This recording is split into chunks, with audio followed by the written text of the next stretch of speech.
Oh, hi there. You've caught me being completely normal. And hinged entirely. What is up? YouTube and beyond. How are we doing today? I've been gone for a long time, it seems. It feels. You probably haven't noticed, but it's okay. It's okay, we're going to catch up.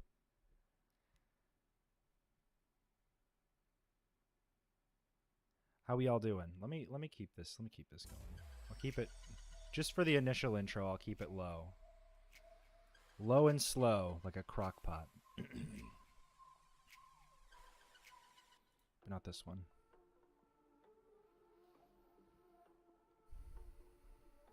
We got a lot to talk about today. And I'm welcoming in to the chat any Dr. Berg fans, supporters, so we can talk about this, so we can actually break down the reality of the situation. I mean, I don't think we're going to get... I'm just going to stop that. I don't think we're going to get to any conclusions that will matter in the long run because, well...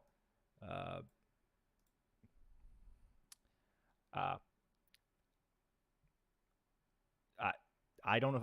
I'm not a millionaire. I can't afford to SEO myself to be bigger than I am. I just talk to a screen. I'm just a normal human being. But today, we have a cult checklist. And we are going to put glorious Dr. Eric Eugene Berg through this checklist to see if it's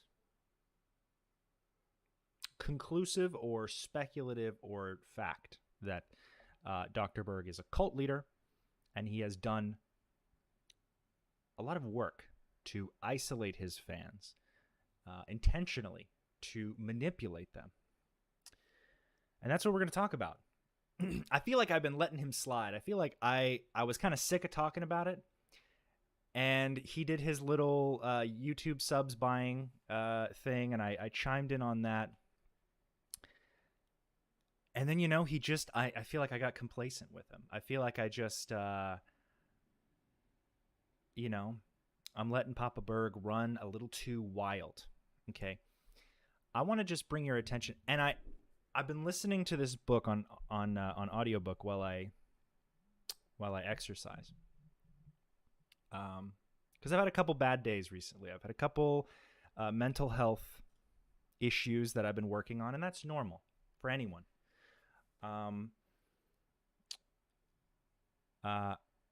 Good morning from Perth, Australia. One of my favorite places. Anyway, tonight we ride. And we ride for the gates of truth. Whether or not, you know, we land anywhere, like I was saying, it doesn't really matter. I'm doing this because I haven't in a while, and I'm gonna make a video or a stream or what have you about, you know, my mental health, and you know, about how leaving a cult affects your mental health and how you can handle it. How you can manage it. You know, it will include help from professionals, so I'm not Dr. Berging my way. You know, I mean, that's basically what I could call it, Dr. Berging, when you just claim to be an expert at stuff. I want to show you a picture that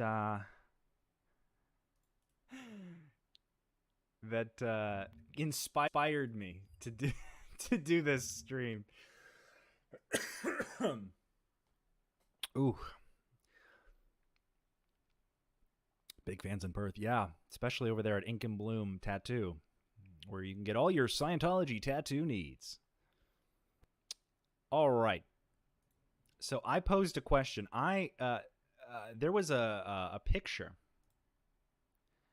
Oh, I gotta change. Oh, fudge. Let's do this one. Done. We're gonna put this here. Every time I restart this, I have to reset the screen capture because it's like, oh, nope. Sorry, y'all.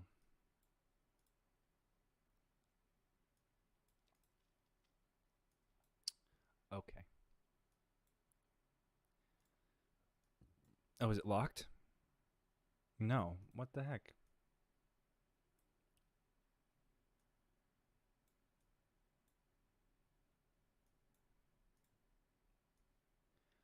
Okay. So let me.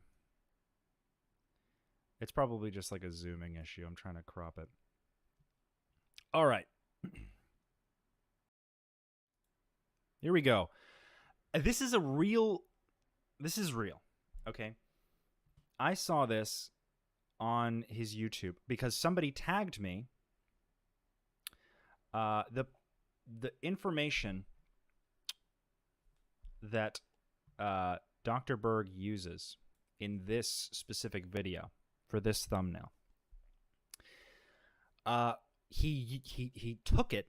He stole his research from a TikToker. I'm gonna say what her name is. Let me find it. She tagged me in a video where she talked about it. Then her video, interestingly disappeared. I think maybe she didn't want the smoke from Dr. Berg fans. But her name is on TikTok is Kimberly102347. And she, I guess, she's not a doctor, but she does activism and research on autism. And I don't exactly. I can't find the video that she tagged me in, but she brought it to my attention that he took her research without asking, and used it in his video, which he's profiting off of. Now, this says how to fix autism. This is not fake. This is a real. You can go on YouTube and go to his profile. You will see this. This is a claim. How to fix autism. I don't know how this isn't already against the law. Okay, he has his little disclaimer at the bottom, hidden in his description. But I don't feel like that absolves him from any of this. Okay, so this really pissed me off. Okay, this is like, how dumb can you be? Like, I knew he was dumb, but I thought we had a couple years until the insanity really kicked in. So I posed this question to any medical professionals who specialize in autism. What are your thoughts on vitamins fixing autism? Okay, because that's a broad claim. Now, Dr. Berg, he's a chiropractor, believes that autism is caused by vaccines. He, due to his religious beliefs, and by religious I mean dogmatic adhesion, is a more specific term for me, to the idea that you choose or you deserve whatever body you are born into. Because as a spiritual being in Scientology, your transgressions karmically F you up later on in life, okay? And in the next life. So,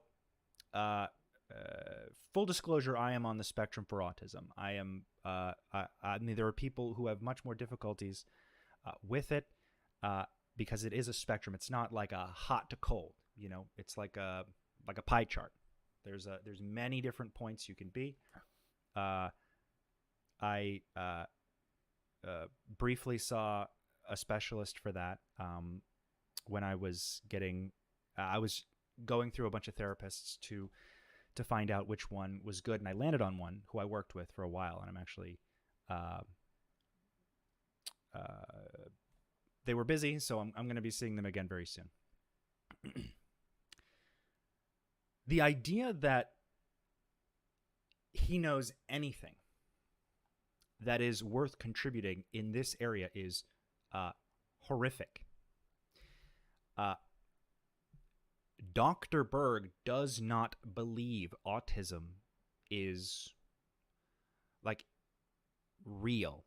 He thinks it's like a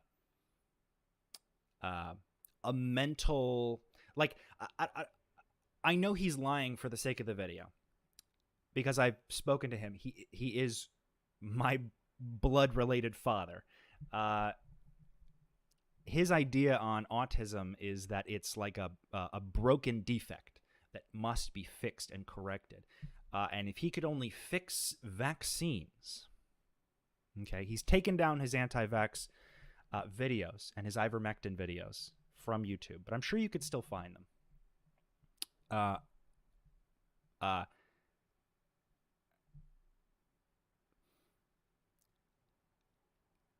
He believed that if he could just fix vaccines, he could somehow cure the world's autistics.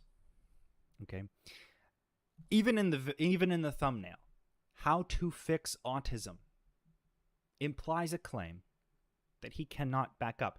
And you know what he does in the video? Does he fix an autistic person? No. He's sitting in his $1 million remote farm that his compound, Googling stuff and just putting those pieces together like, yeah, that's probably what autism is, a vitamin deficiency. I mean, his whole process is incredibly unscientific. Although, I will, again, invite Dr. Berg supporters, let's say, members of his group, his closed group, to, I don't know, challenge your devotion to a charismatic man who you idealize, who you trust with all of your health needs, okay? There's aspects here of, a control group. And although it's not a high control group, meaning that there's not literal, like, managers, like multitasking, like people who keep all the members in line. It shares many similarities to a cult, and I'm gonna get into that. Dr. Berg does not have a degree in medicine. He has never had a degree in medicine. He has never attempted to have a degree in medicine. He has never taken a class or attended any sort of credible institution for medicine. I'm getting people saying my microphone is too low. I don't know how that could be. Can y'all hear me?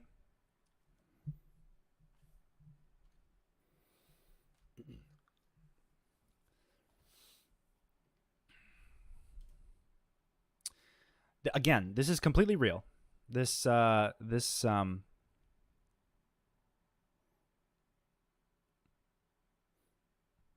Okay, they can hear me fine. Good.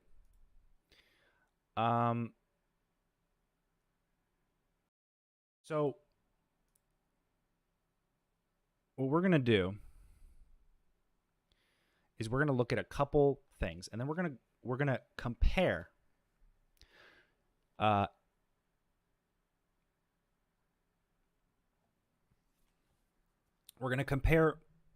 from my experience, my personal experience with my father, my observation of,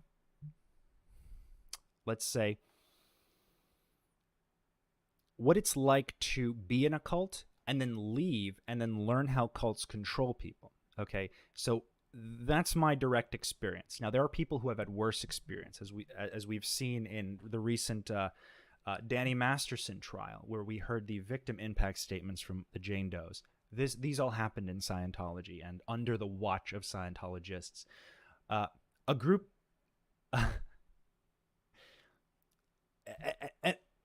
and another sort of connection that I don't think many people realize is the same group that protected Danny Masterson and attempted to harass the Jane Does are the same people that are funded by Dr. Eric Berg's ad dollars and like all of his revenue, like a good chunk of his revenue goes directly to Scientology. Okay? So if you've purchased Dr. Berg products, you indirectly put money in the pockets of people who harassed, and this is obviously going to be found out in a court of law. So I'll say allegedly, so that when fast forward and we find that Scientology is guilty of these things, I can say, na boo boo, stick your face or head in doo-doo. But money you give to Dr. Berg, a portion of it goes directly to a group that protects, defends, obstructs justice upon rapists, pedophiles, in the case of Johnny Maurer. So that's number one, okay? And I know you're asking, no, Dr. Berg's in a cult. He doesn't run a cult. Well, I disagree. Oh, you like my shirt? Thank you. That's on the back. It's pretty cool too. Once I'm going to try to show you the back. Show you the back of my shirt. It says, I can't read what it says. I forgot what it says. I have my short-term memory problem. It's positive though. It's a positive message. I honestly haven't read it since I put it on. And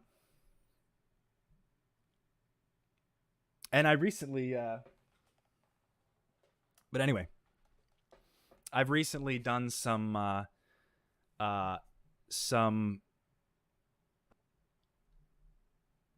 did a TikTok describing that he does have a return policy for the first month. So until he removes this return policy, which would be illegal, like by law, he has to have a return policy. You can return for a full refund any products that you buy from Dr. Berg. And if you feel that this is an issue that matters to you, you are free to decide whether or not to get your money back.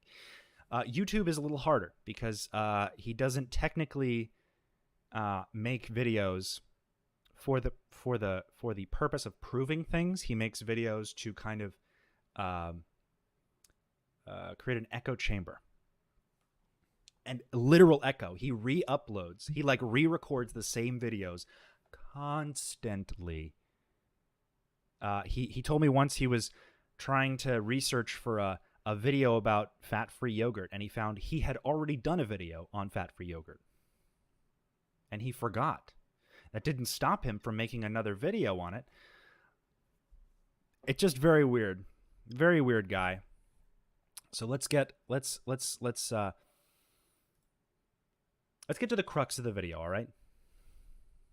Clearwater Chad in the chat. What's up, Chad?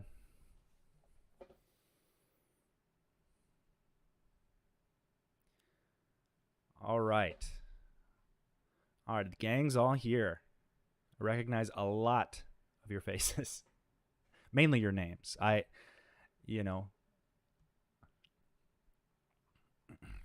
right.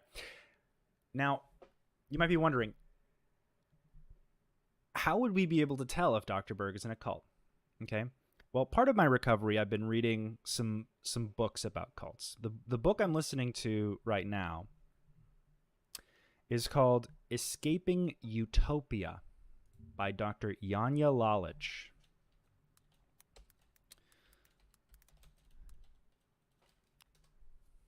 I would absolutely, here's the cover.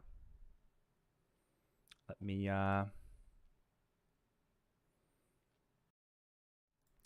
here's the cover by Dr. Janja Lalich and Carla McLaren.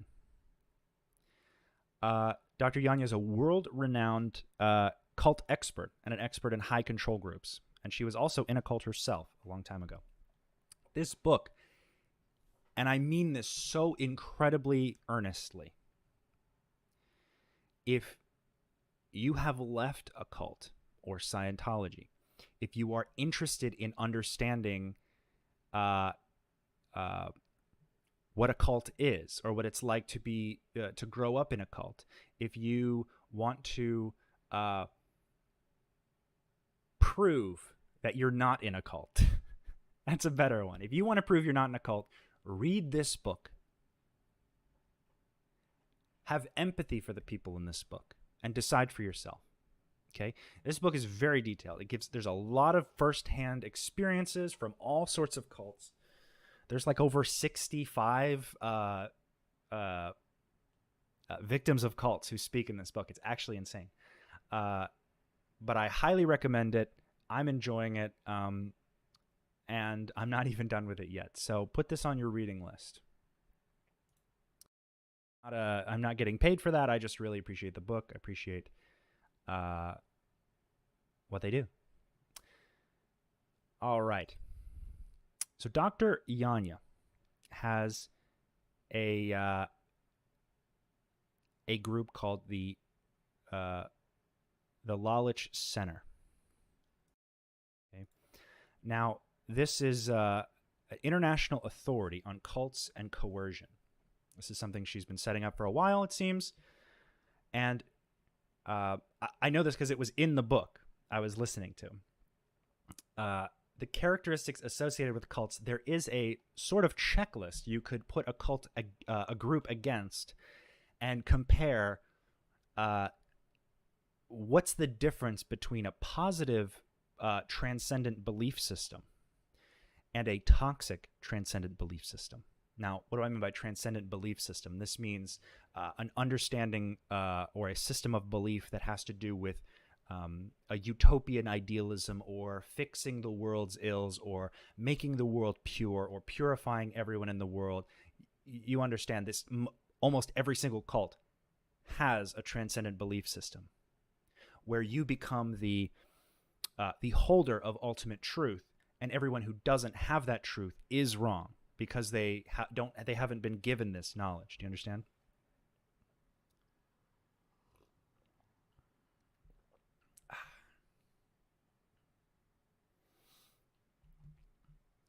So on that, I'm just going to read through this a little bit. It says, concerted efforts at influence and control lie at the core of cultic groups, programs, and relationships. Many members, former members, and supporters of cults are not fully aware of the extent to which members may be manipulated. Also, I know that to some people, cult is a dirty word, but bear with me. This is maybe not for the people watching now, but for people who may watch in the future. To the extent which, many members, former members, and supporters of cults are not fully aware of the extent to which members may be manipulated, exploited, or even abused. The following list of social structural, social psychological, and interpersonal behavioral patterns commonly found in cultic environments may help you assess a particular group or relationship. Keep reading to learn more about the characteristics associated with cults. Okay? Now, I'm a big believer that there's nothing inherently wrong with religion, or a religious belief, or a belief in a higher spiritual power, or that there is more to the universe. Okay? I personally am more or less agnostic. I have very complicated beliefs. Mostly because I'm a complicated person and I like to overcomplicate my life because I do. But some people very rigidly cling to certain ideals, that they make exceptions for behaviors they would not normally involve themselves with, because it favors this ultimate transcendent ideal or utopian belief. Okay? This belief that they have something that could fix the world gives them authority to be a bad person in a way. But again, and this is the most important part, this is something that Scientology likes to gaslight you about. It is not about what you believe or the specifics of your transcendent belief system in thought or in concept. These are not problems. Okay, it is what is done on behalf of these beliefs or in order to ensure them. And this covers the scope of cultic abuse and high control groups. Now, I'll continue reading a little bit. Sounds like I'm in a cult, except I'm the only member. I have dystopian beliefs. I see the world getting shitty every day, and yet I cling to the self-defeating, all this self-defeating crap. I'm gonna be real with you right now. That is completely normal. Okay? Insecurity is built into the social structures of human interaction. Okay? Like, even that, like, post-insecure sort of I suck and I'm okay with it kind of thing, that's built into like human intuition and human behavior, human interpersonal relationships. We want certain things. We want to feel better. There's a lot of psychology about this. I'm not a psychologist. I'm just very interested in the topics. I digress, but that is totally normal. Self-defeating. You weren't very specific, but the general the general concept of what you said does make sense, and it is pretty normal.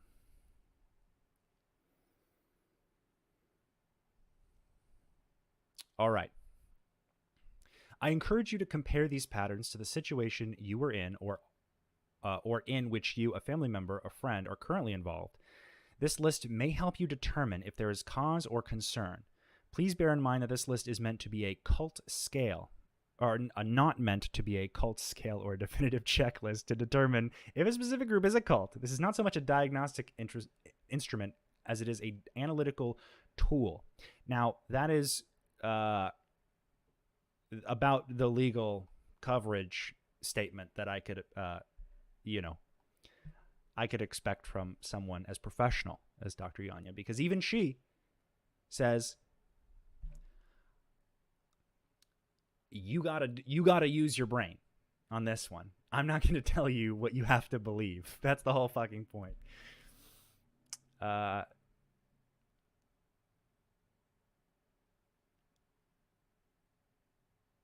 right. No, as nobody ever told me that, but we're not sure if it's much of a relief. Normal people kind of suck, judging from abusive family members.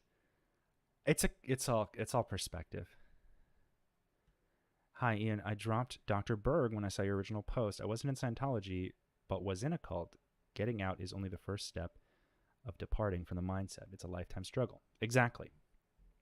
And wouldn't you know it, thanks to, of all people, Ashton Kutcher and Mila Kunis, Scientology is now getting the nut roasting of a lifetime. And I really, it's so weird. But we've connected these dots. And you can see, like I can see the string from people who are trashing Ashton Kutcher and Mila Kunis directly to Scientological abuse, because Scientology is directly involved. I digress. Is Dr. Berg a cult leader? Well, let's find out. We don't claim Ashton in Iowa. Iowa's doing actually pretty good these days. So Jane, thank you for the super chat. Thanks for speaking out. Yeah, whenever I feel like my words are meaningless or do nothing, I just need to remind myself that that shouldn't stop me from continuing to talk. I have a very niche slot here on YouTube, as you can tell. So I try to remind myself that it's not about being the best. It's about being myself, or it's not about being like the most right or the most articulate. It's about just speaking my truth and not claiming that I can cure autism, like some people. Why would I want to cure it? I pull so hard with the tism, let me tell you. The real ones know what I'm talking about.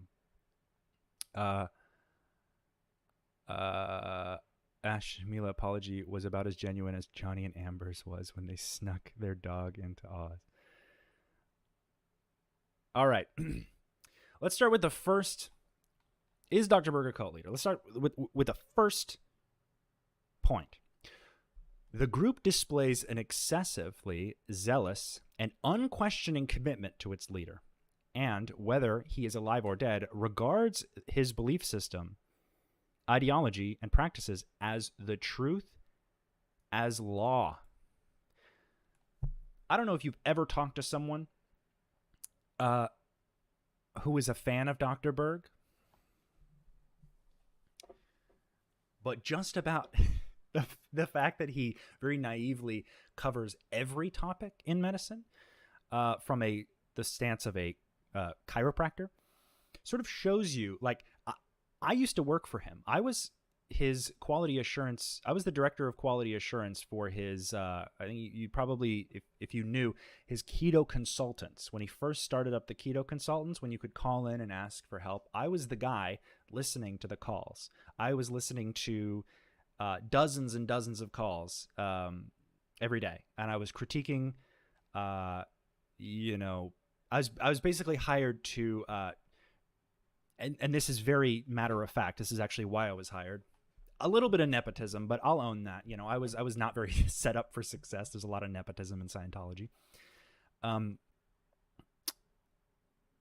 Because I was trained as a Scientology auditor, my father wanted me to train his callers, or the people on the phone, the keto consultants, to be as what he considered to be as professional as a Scientology auditor, because there are certain like strict conversational rules, etc., that you have to follow. I was directly hired to impart my Scientology knowledge onto his non-Scientology consultants that were hired. That is literally what I was hired to do. I was working with, he has a big problem with paying like a fair wage for labor. So he had this call center in the Philippines that he initially used for customer service. And he didn't want to switch because they were like dirt cheap. And they were working overnight. I mean, the conditions in those call centers are crazy. I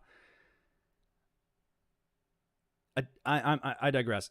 I was listening to these calls day in and day out. I heard all the refund calls, and there were many.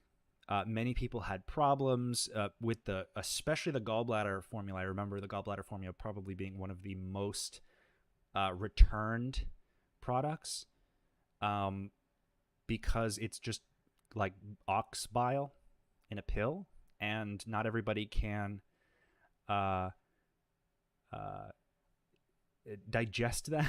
I don't really know, like, physiologically what happens, but a lot of people had problems with gallbladder and other products. I mean, the fact that his products are twice as expensive as any products on the market, and the amount of problems he had with his products. I mean, the guy he has to manufacture his products is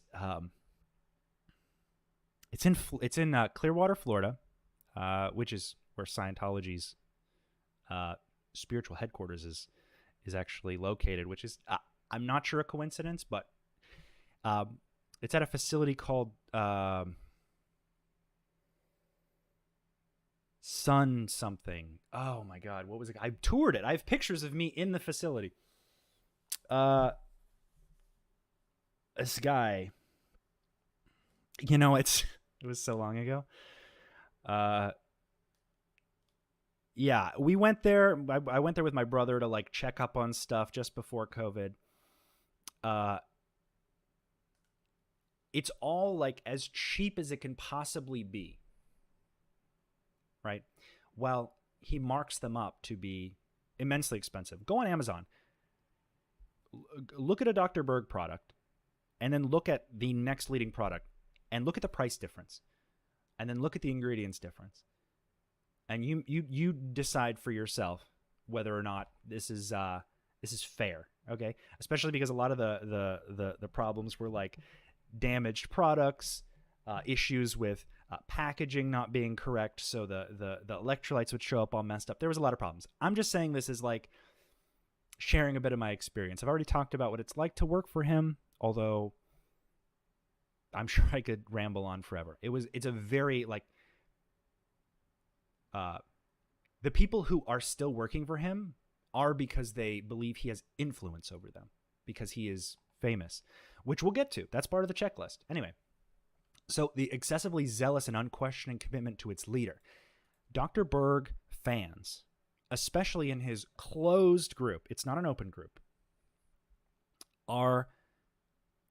they believe that, and a lot of them are Scientologists, because Scientology believes that Dr. Berg is like literally like the source of all good health knowledge, period. They will attempt to control each other based on certain info packs or packaged informational material directly sourced from Dr. Berg's website, or I know at many Scientology orgs or churches, like they're called organizations or orgs, at many Scientology locations, they actually requested and received these info packs that are like how to be healthy by Dr. Berg. Okay. And this is just like a direct, also he gives discounts to Sea Org members. So Sea Organization members, it's the billion-year contract you're probably aware of. He gives discounts to these people. These people are loyal to this guy, okay, for anything health-related. Oh, what does Dr. Berg say? The medical liaison officer at Flag, the guy who was actually a woman, the person who oversaw any medical issue and related them to like the proper medical professional, whatever, just told me to listen to my dad when I was having like I was having like extreme lightheadedness, and she was like, "Well, what does your dad think?" And I'm like, "I don't know. I'm supposed to get some kind of medical help." Obviously, I didn't expect it because in Scientology they don't really need you to do any of those things. But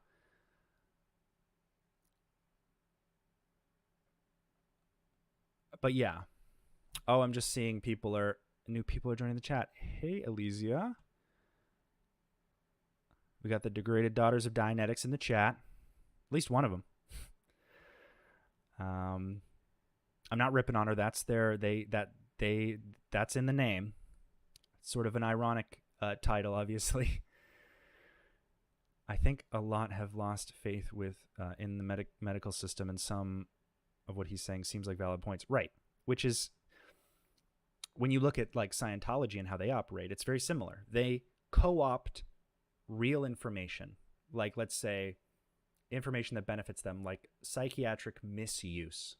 Okay, like examples of misuse of psychiatry that they use to justify the idea of banning psychiatry.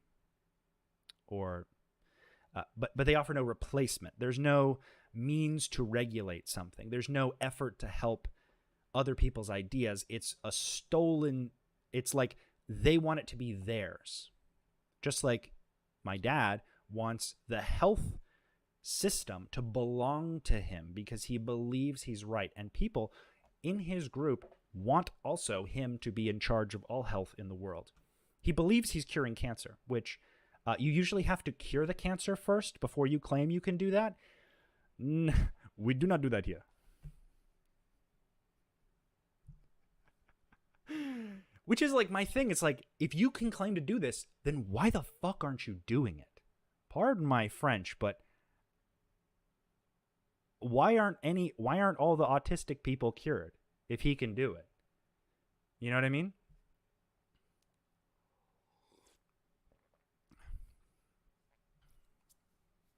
But you don't think like that.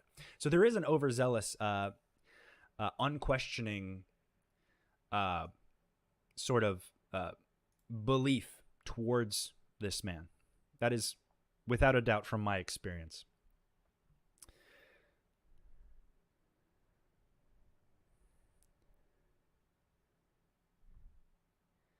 Ian, is Eric still doing well with his channel and followers and snake potion business? Was hoping snake potion. I'm going to use that. Was hoping with all the Scientology exposure it was going to do him financial damage. We'll get to that. Okay? We'll get to him covering his ass. Because not only have I covered that, I brought receipts. So we're going to look at that. And nothing definitively proves his mindset. Okay? He could have changed his mindset to be something more or less of what it was. But we don't know because he is, as you can possibly guess, allergic to public attention in the way that, or I should say public interaction. He is not interested in being interviewed by anyone he cannot control the opinion of. He is not interested in anymore in physically looking at the chat. He has these live streams where he is completely blocked off the chat from his view. So he has someone read the chat to him, because if he can see somebody saying, what about all the money you give to Scientology? Or what about this question? Or what about your claims? What about that employee that sued you because you tried to force them into Scientology, but then it was proved that you were actually forcing people to go into Scientology who worked for you, which is against the law, and instead of like defending yourself, you just paid the settlement because you're a multimillionaire and you can afford it. I digress. Questioning, doubt, and dissent are discouraged or even punished. Okay. This brings me to, where is it? This brings me to this video that I posted on Twitter a while ago. This was August 13th of last year. Over a year ago. Ever wonder how Dr. Eric Berg handles people with critiques about Scientology or fact-checking his other information? This wasn't even about Scientology. I shouldn't have even started from there. So, oh boy. So this is a video of a conference call that I was on with my dad when I worked for him. And can I blow this up any bigger? Hold on. I want to make this bigger without making it literally the whole screen.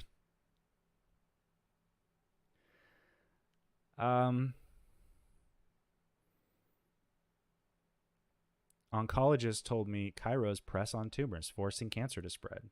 High school friend had her back broken by her chiro. Another friend's dad to see his chiro later busted on essay on patients. I've heard a lot of essay allegations for chiropractic practices. There's even a Scientologist chiropractor who was recently talked about on Aaron Smith Levin's channel. Recently, I shouldn't have said that. It was a while ago. Where he was drugging his patients and then putting his in their hands and finishing while they were either barely conscious or you get the idea. So this is a video. Just going to play it. This is a video I posted that I found in my email from when I was working for him. Man, I would have had so much more, but they deleted my at drberg.com Outlook before I could really like look through and see if I had anything. But so this is him just reacting to small criticism, and he refers to them as SPs, which is, as we know, suppressive persons. This is a bad, evil, toxic human being in Scientology. This is what he trains his employees to see when anyone, for any reason, criticizes his information. Okay? This is where we get to the zealous actions. Let's play this. Suppressive person, Roger Mark Duploy. He's kind of bashing my things. I just want to make sure if you look on our site that he's blocked and banned from Facebook and the closed group. So we want to get him off our lines because this lady asked a question and then he responded. So we want to block him. And what did he say? He said, I'm in, nope, it's not Dr. Eric Berg is now more worried about selling products. The products aren't that great. That's all he said. what you want to do periodically is kind of do searches for Eric Berg and scan social media to find these SPs and then cancel them out or block them. Okay, here's one right here. Find these SPs and cancel them out or block them. Lisa Harvey. Dr. Berg, makes sense why I disagree. See, his goals is to sell his pills, blah, blah, blah. Lisa Harvey. Alright, who's Lisa Harvey?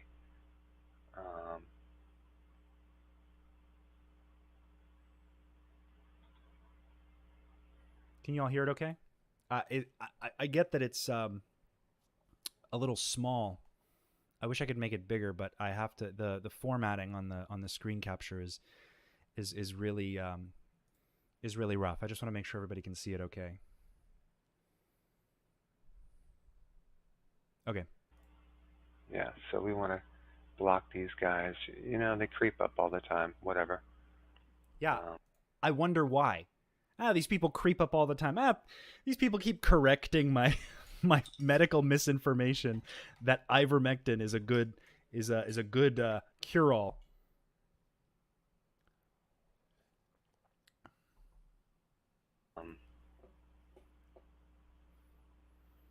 And he does want to sell his pills, does he not? So what's the lie? It's just that it makes him seem what he is, honestly more interested in getting money out of you than helping you. He doesn't give literally anything to people that he thinks is more valuable than money. Okay, this man makes tens of millions of dollars a year off of just products. I don't actually know how much his sales have suffered since I started talking about the fact that he's a Scientologist, but we'll get into how his views have been affected. Let's see if there's anyone else. Most of these are good, but we want to just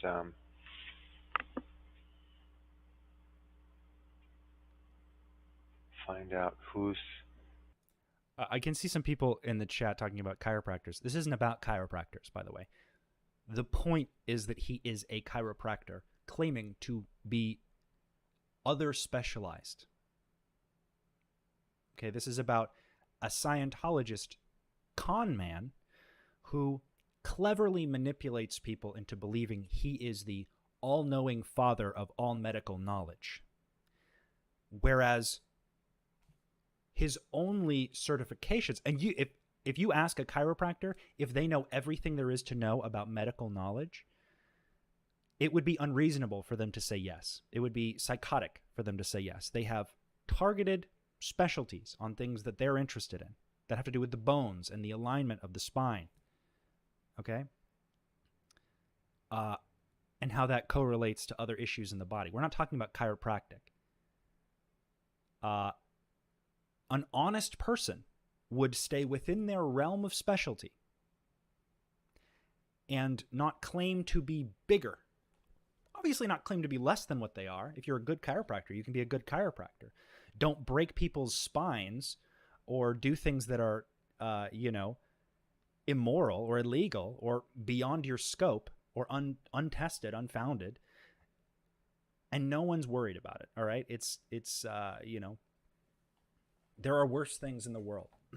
This isn't about chiropractors are bad. This is about a man who believes that a man who happens to only be trained in the field of chiropractic, claiming to understand how to manipulate DNA to cure autism through vitamin intake. Is it becoming clearer now? Saying something and block them. It's as simple as it is. Just block them.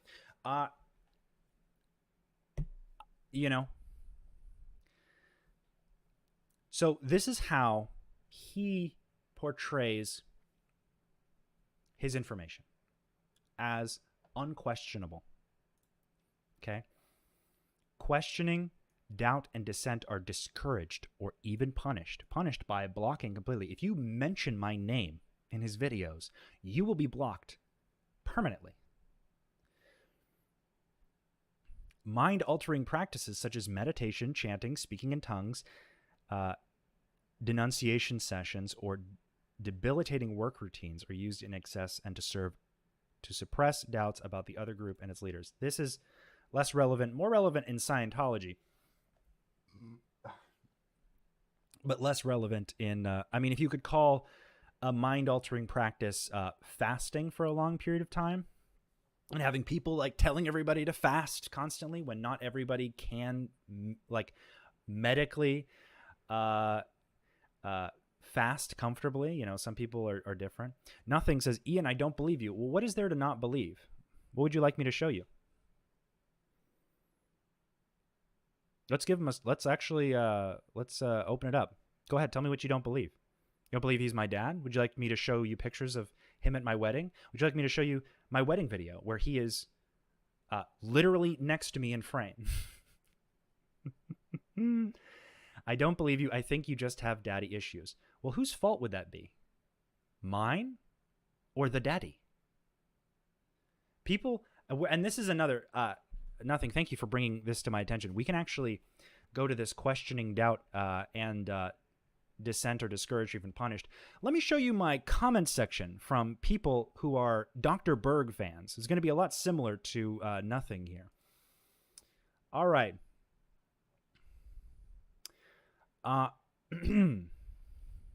Go smoke your crack, says Rodney Moore, 2044. There's a little whiny boy, daddy cut him off to save his life, probably from drugs. Another hunter crackhead. Don't look healthy. Better see your dad for advice. Take some good herbs, go keto. Learn how to spell, Mr. Rodney. You don't... I love this one. You don't deserve your dad, you useless. You useless. Your dad saved my life and probably saved others' lives with his knowledge. That's Ahmed Salah -DK8RI.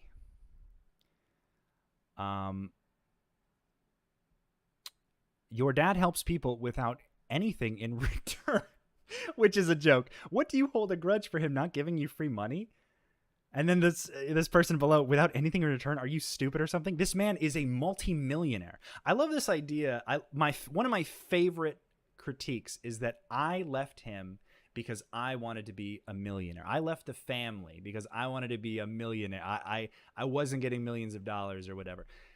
Not only have I never been favored with the excess money my parents have accrued,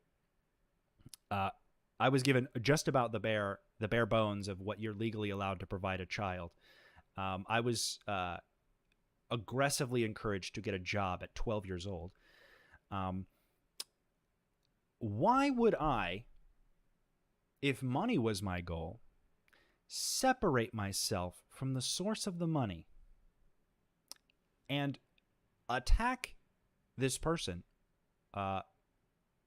just on his the credibility of his expertise with regards to the law? Wouldn't it be smarter, if I was interested in money, to gain his favor in a way that put me in possession of said money? Do you watch maybe too many movies or TV? Is your brain rotting from the inside? These are the questions I have for you. Don't you have any positive thing to say? Like anything at all? So depressing. This video was just depressing. Cringe. Yes, human trafficking cults tend to be depressing, and I really don't have anything positive to say that benefit the conversation. Okay, about him. He's like, oh, but he's a great guy. Oh, but he's such a talented YouTuber. But he does give money to a human trafficking cult. And he abused his kids. And he trafficked his kids. I would just ignore negative people just jealous of your success. I do. This is an example of against this cult checklist. These are just a few of my comments. Let's get into the hidden comments. This will definitely get me either demonetized or whatever. You're lame AF. Do something with your life and stop criticizing you, Dad. Who says I'm not doing anything with my life? Because I make videos, I'm not doing anything else? Are you stupid? You are such a weak-ass man to try to spit venom on your father. Nobody cares what you think or how you and your dad have a cantankerous relationship. Okay, Boomer. He has helped thousands of people to live well, and I'll continue to take his advice. You need to check yourself and find something else to do, punk ass. And then we get back into here. The group that displays an excessively zealous and unquestioning commitment to its leader with regards to the belief system and practices as truth as law. The group is elitist, claiming a special, exalted status for itself, its leaders, and its members. The leader is considered the Messiah, or in this case, perhaps the source of all medical knowledge. Special being, an avatar, or the group and or the leader is on a special mission to save humanity. Crazy. Wonder who does that. The classic "you are lying." Even though I show literal pictures, like many pictures of us together, I even have like baby pictures, like a collage. Oh, why is your name Rafalco and not Berg? Because I changed it. Okay? I changed it because you can do that. Would you want your last name to be Berg? You are gross and very bitter. Who the fuck cares, bro? Stop shitting on your own dad, you joke. You are a broke man. Try to solve your family issues at home and try to grow up. Just be a man. You are a loser. Get a life, loser. Stupid. Grow up, little boy. You're jealous and quite unbecoming. All of these boost my channel, by the way. Holy shit. I didn't even realize. But he is on a mission to help humanity. Huh. One. I'm sorry. That was just too coincidental. You are a spoiled brat. Ironic, because... Am I spoiled or am I broke? You gotta come up. Who is so destructive that you'd gladly kill your father because you can't measure up. He should have jacked off instead of impregnating your mother with you. In your case, which is kind of funny and honest, because I was a mistake. I was literally like the unplanned pregnancy. So that's actually on him for not wearing a condom. I might as well criticize him for that. I don't know why I'm the Like, why I'm the bad guy because my dad couldn't keep it in his pants, couldn't wrap it up. In your case, too bad your parents didn't believe in abortion. They definitely do. Everyone around you would be so much better off. Dude, your dad has so much knowledge he is giving out free on YouTube. He has stupid C-word son like you. Nobody cares about his religious beliefs. Again, like, this is endless. Well, I guess I found the end, but you understand. So this elitist sort of, vile and disgusting behavior of people who idealize zealously. Like, I have literally gotten comments that are like, Dr. Berg is my God. I worship him. And then, like, you are scum or whatever. And usually I just responded to the most aggressive comments with, you are in a cult, because it's very cultic behavior. But to that one, I was like, I usually say you're in a cult, but this wins the I'm pretty sure you're in a cult award for comments.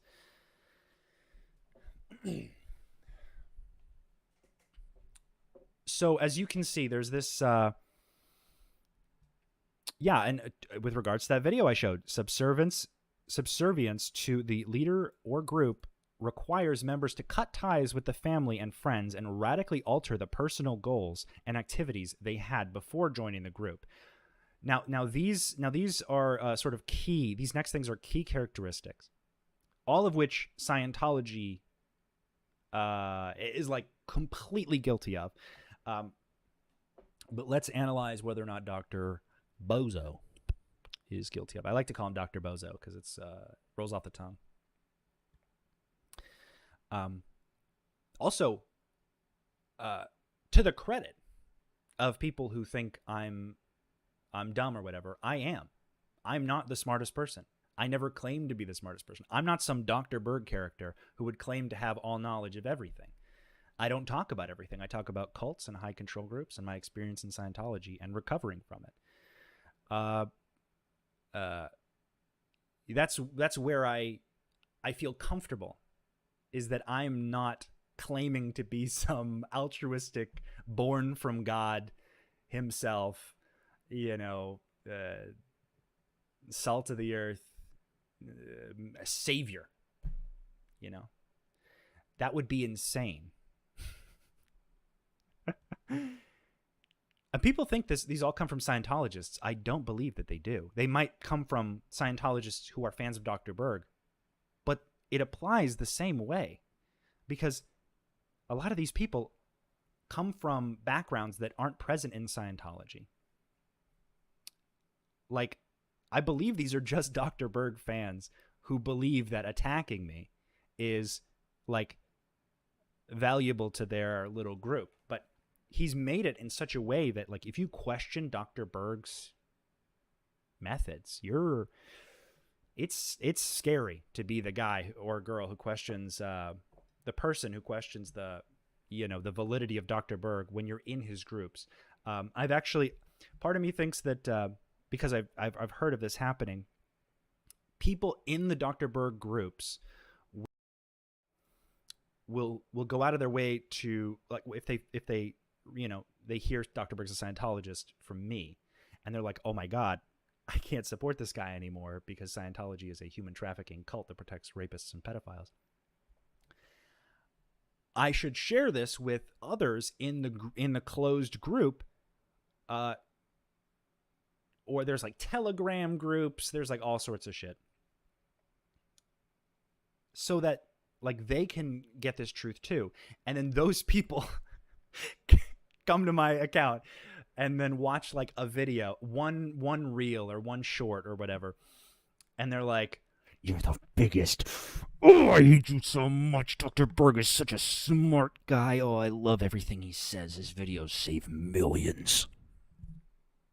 Get out of here, you daddy-loving weirdo."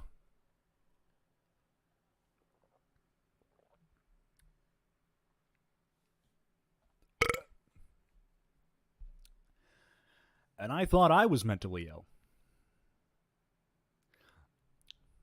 let's get these main points. The group is preoccupied with bringing in new members. This is definitely hit the mark, although he's not a very good marketer at all. One of the biggest problems that I had working for my dad was that he made the most like gut instinct decisions. Nothing was ever planned.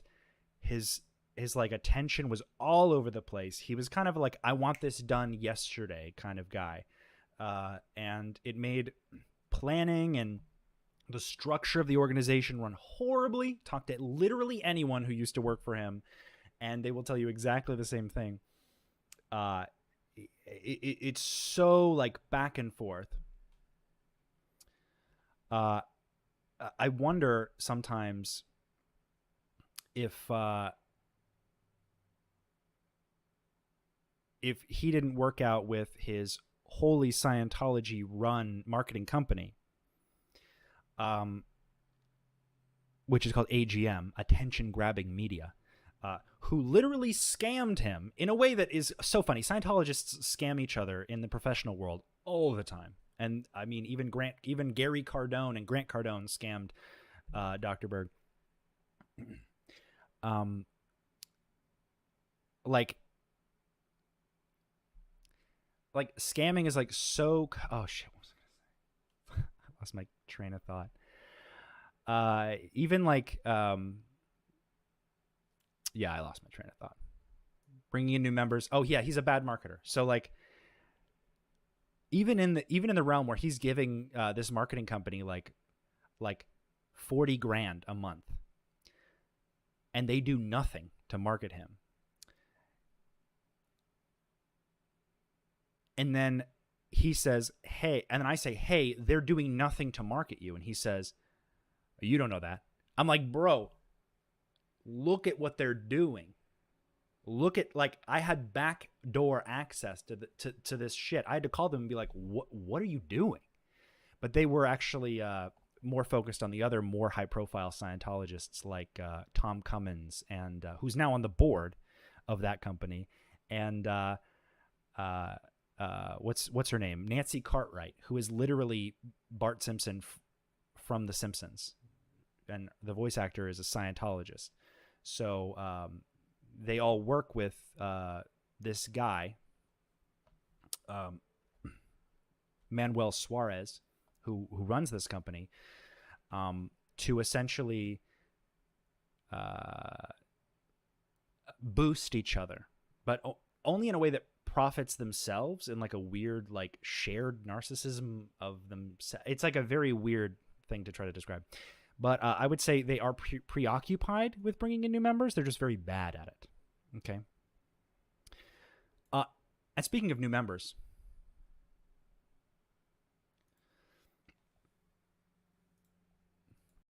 check out Dr. B's Social Blade. Okay.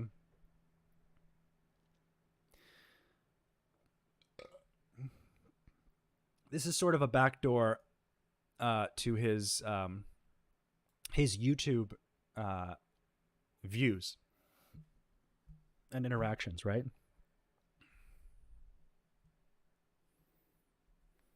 That adds up. I was hanging out with friends of your parents a month ago, and they were talking about a party they went to, and Nancy Cartwright was there. My parents?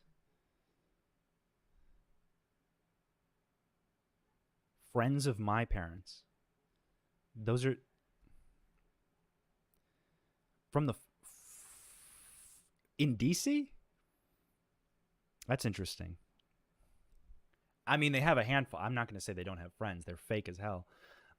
But yeah, I mean, I've had dinner with Nancy Cartwright and her son. That's crazy. But that was at Flag. That was in Clearwater. Usually, like the bulk of the you and I run in the same circles. I wouldn't doubt it. I mean, perhaps maybe not the same circles these days. But I don't doubt it. I've been with people who I trust still, who are still in contact with my parents, and I've literally had to be in the same room while they're on the phone with my mother. And it was almost like, give me the phone. Like, give me the phone. Let me talk to her. Oh my God. Oh yeah. If only you would contribute something like valuable. Where's this? Not you. Sorry, this other person in the comments here. Let's see. Where is it? Dun, dun, dun, dun, dun, dun, dun. Let's turn that on. Let me just show you the back door, y'all. It's nothing you can't see otherwise. I always forget to turn it on. So for a majority of this video, it's free 95. I mean, it's always free. You can just turn on ad block. I don't give a shit. But I forget to do it, and then I'm like, oh, why are none of these performing? And I'm like, because I don't turn monetization on, because I'm dumb. And then I'll just say a swear word that I can't get me monetized anyway. So it's not like I make really much money from doing this either way. I just like to inform you. I think you deserve real information about people that you give most of your money to.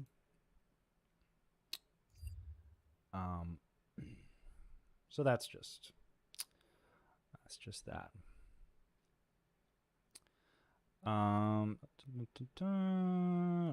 Control room. Here we go. This is what I wanted. Moderation.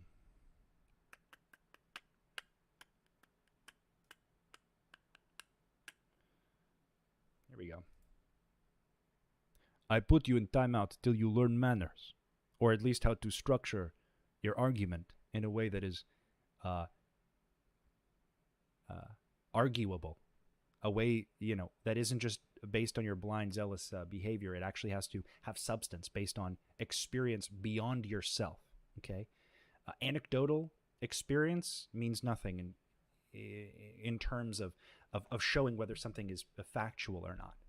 So until you bring forward an argument that isn't daddy issues, because I literally have been bullied my entire life by my family and the cult that I was in, you're not getting that deep with the surface level insults. So come at actually with something that, like, take a time out, think about it, ruminate on it, think about something that doesn't have to do with you and your self-interest, and come back and see what happens. Okay. Where was I?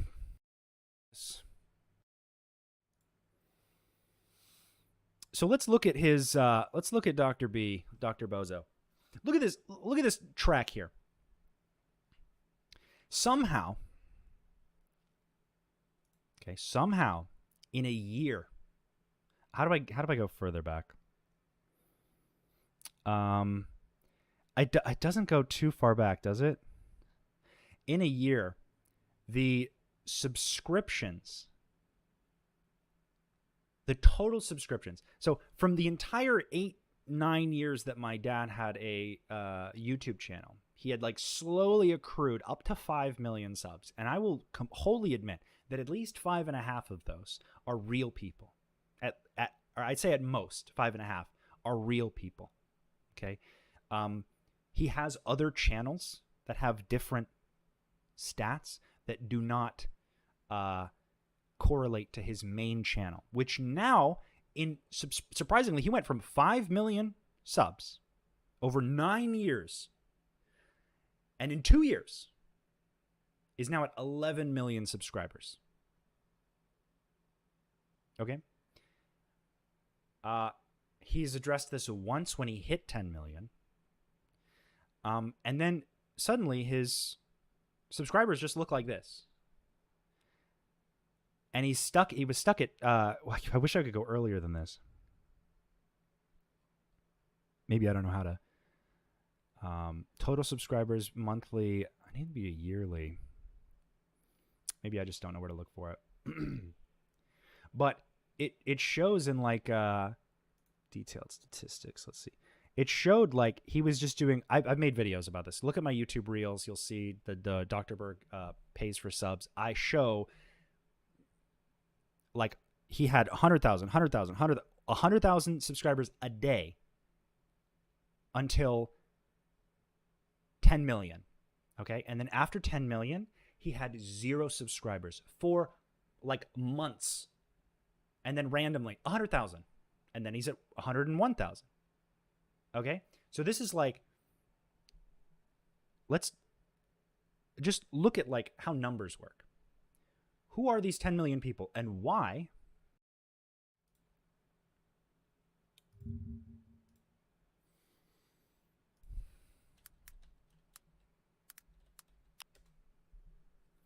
And why someone with 11 million subscribers has less than 100,000 views on most of his videos. Most of these barely break 1 million views. Like, I mean, most of them never break 1 million views. Like, but some of them barely reach over 2 million. Where's the rest of the 9 million people who are supposedly addicted to this content that he makes, this super factual content? Where are they?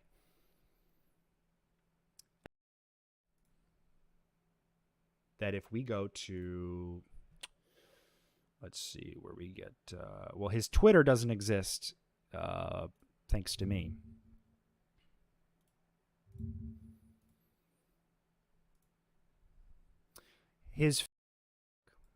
I mean, because let's be honest, most of the people following him are boomers, only has 2.3 million. Okay, and that's Facebook. So bots galore. And that's just a follow. People forget that who they follow. His Twitter. This is what his Twitter is. His Twitter used to have his name on it and like clips. And then when I started tagging him, he deleted his Twitter completely. Okay. And I do have a video about that. It is in my reels. And what it has become since then is checkmark PFP. This weirdly photoshopped product page with 886 followers. He's not following anyone. This is barely interacted with. Hasn't been used since June 15th. And it's all it is site-wide sale. Sale on product. Sale on product. Buy product. BOGO product. BOGO product. Sale on product. Buy product. It's like this soulless, empty, vapid page. Where are these millions of people? 11 million people? You're telling me he has a golden play button? I can tell you he had the I've seen his original play button from when he hit 1 million subscribers, and he kept it on the top shelf of his of the back store closet of his office, because it meant literally nothing to him, because he is so allergic to learning things about the internet for some reason. He's so incapable. Homie, for the first 15 years of my life, he would ask me to help him turn on the television. My guy didn't know how to use a DVD player till he was 45. And you trust this man with your health knowledge.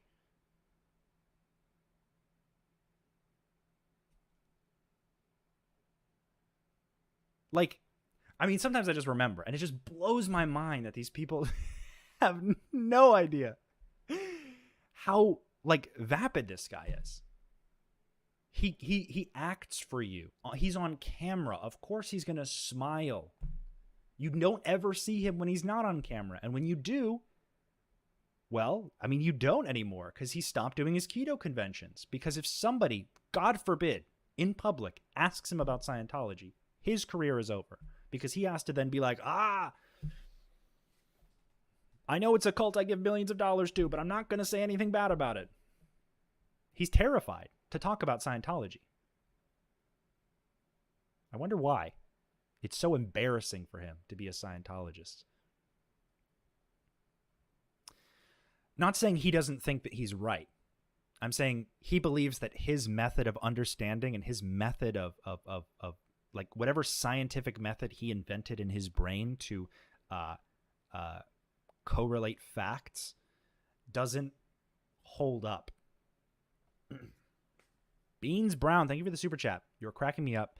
Mr. B's nuts is a joke. Mr. B's nuts. Oh my God.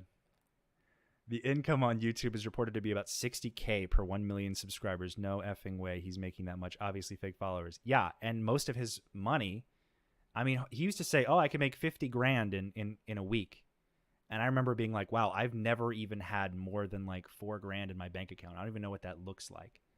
But they wouldn't even pay for me to go to college, let alone, well, because college is useless. Scientology is important. You should just do Scientology instead of college. Even though I was like, I literally just want an education. And they're like, no. And I was like, okay, you're obviously not interested in helping me at all. You're actually more interested in my dad used to take me on these walks to talk about how Scientology, you know, they have some actually, they have some people at Flag who can help me really understand what my problems are. And that Scientology is actually, even though they just held me in a hotel, not able to leave for 5 months while I was interrogated almost daily for something that I barely said. It was almost not even problematic. I said I wanted to be a writer. I get held for ethics for 5 months at a hotel I'm not allowed to leave. Nobody challenging it. Dr. Berg paying for all of it out of pocket for me to be interrogated every other day. I know what I'm talking about. This man does not believe. This man has no empathy for you. He's extremely fat phobic. I actually have evidence of that. Posted it on my Twitter. And just so we're not conflating things here, let me show you. Just so I don't, because I hate this thing where it's like people say, I have the facts, and then they don't immediately show it.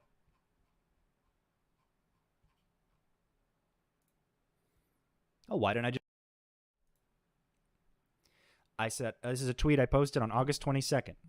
I've said it before and I'll say it again. Dr. Eric Berg does not want to help you lose weight because he cares. He wants your money, and he thinks heavier people are sick and gross. He's incredibly fat phobic, and here's him slipping slightly on his channel. So this is a join my 30-day fasting challenge. Okay? And it shows this picture of this, I guess, slightly heavier girl, this not bone-thin woman. I mean, this is like an average body type for many American states. And what's this? Oh, I have to move the... Here we go. What's that?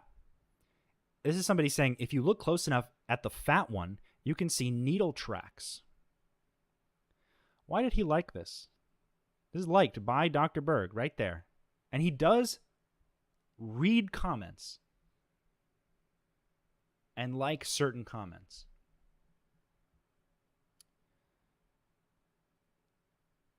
So, again, it is not within my power to manipulate anyone's point of view. It is only within my power to share what I understand from my experience as this man's, as one of this man's sons.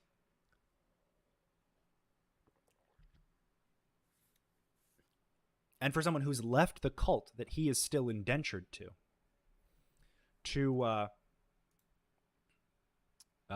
explain from my experience what you're getting into. Like, exterior from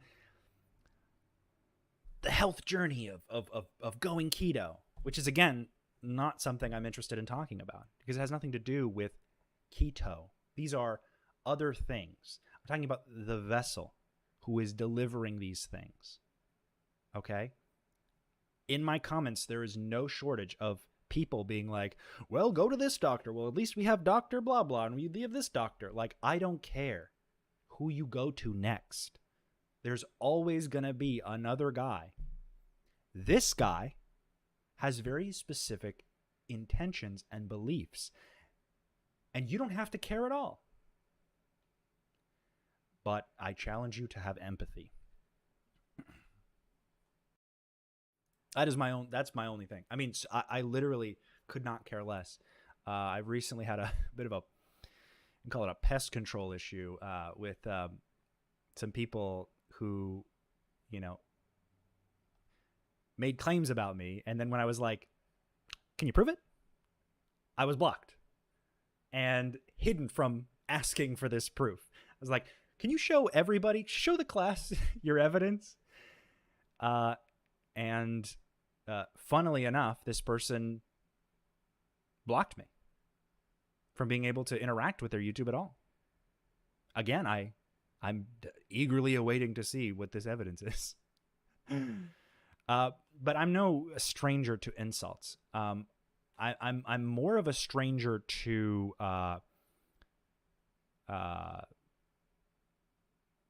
the good reactions that I've had. You know, the actual nice people. Scientology trains you to believe that everyone outside of Scientology is a psycho, crazy person. But honestly, I've found more genuinely good people after leaving Scientology. People who actually mean well and do good and don't just want to,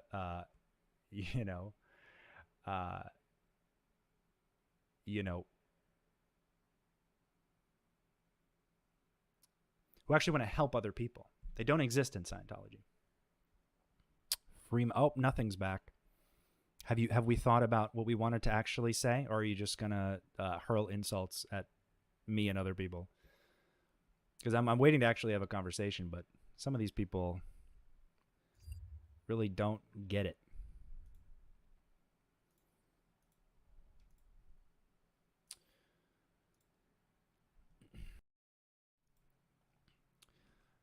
The group is so now we're going to go back to the cult checklist. I deviated there for a bit. The group is preoccupied with making money. Well, the leader is definitely preoccupied with making money. If he is seen to have lost subscribers, which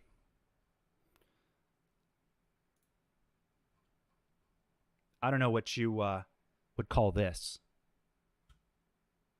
Okay, but it is within his interest. It is within his best interest to socially engineer his Google searches. And you can do this. It's called search engine optimization, SEO. It's just simple marketing. To put in front of your face good things about Dr. Berg and to hide lower down in the searches negative things about Dr. Berg. Although I'm not the only one saying bad things about Dr. Berg. So you want to talk about the legitimacy of his advice? There are other people who are debunking him and his actual advice.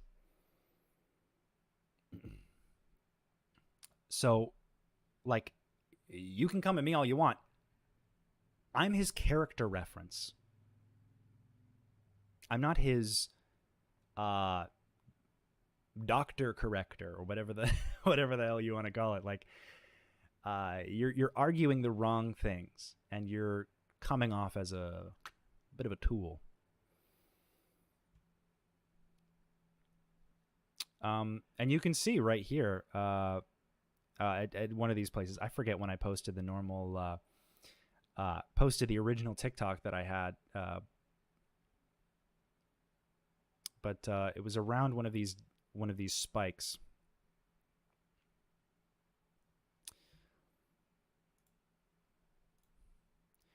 So the group is definitely preoccupied with making money.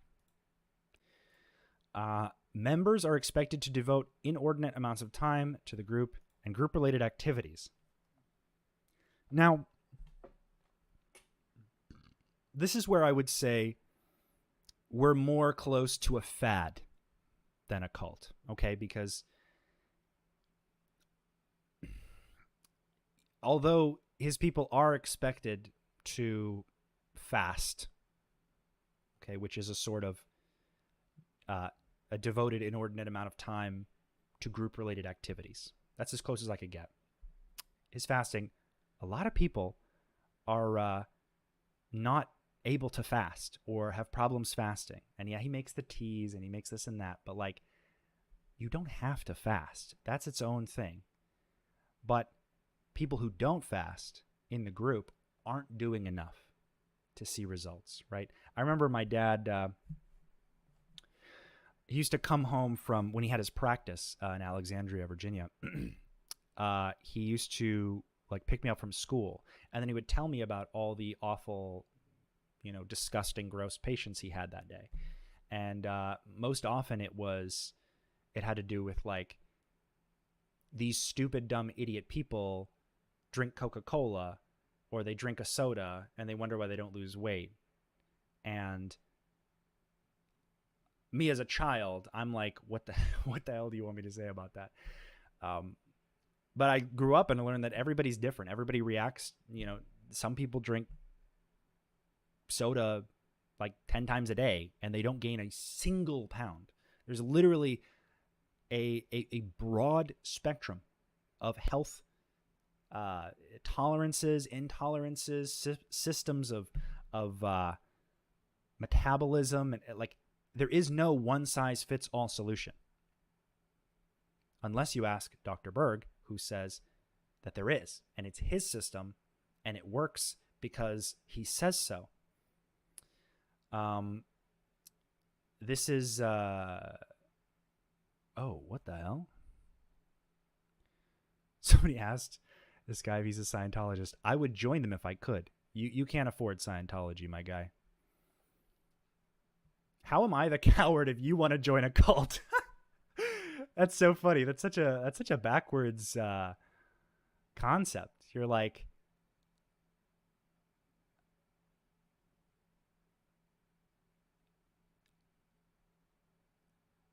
I mean, then yeah, he's getting members not only for him, but for Scientology. Also, I have literal receipts of a report which my dad wrote, or he was correcting a report written on him, where he says, and I've shown this on stream before, I regularly route people from my business to the Church of Scientology in DC. Okay, this is also against the law, but he did this, and that's why he was sued by Brenda Valentine. If you want to know more about the Brenda Valentine thing, you can look it up, Dr. Berg lawsuit, or you can go to my my video where I say working for Dr. Berg is like being in a cult, because I literally read from the lawsuit there. Or if you want a personal copy of the entire lawsuit, email me at rafalcocontact@gmail.com and I will shoot it over to you. I literally don't care. I literally don't care. I've posted it on my Twitter. It's like the file is in my Twitter. The link to the Google Drive where you can read the lawsuit is in my Twitter. Although Dr. Berg lawsuit is something you can Google. I don't have to send it to you. So this procurement of new members is obvious in both ways, obvious and non-obvious when you're talking about who he recruits for Scientology, because I'm sure he still does that, but only people, he does it in a Grant Cardone kind of way, where like, if you want to be as successful as Dr. Berg, you know where to go. And then you go and you end up broke and devoting all of your life to doing other shit. Many people are in tremendous debt to Scientology because of Scientology. Does your dad, Arminius says, does your dad ever call you personally, Ian? I don't know if you mean, does he ever call me Ian, or does he ever call me personally, like on the phone?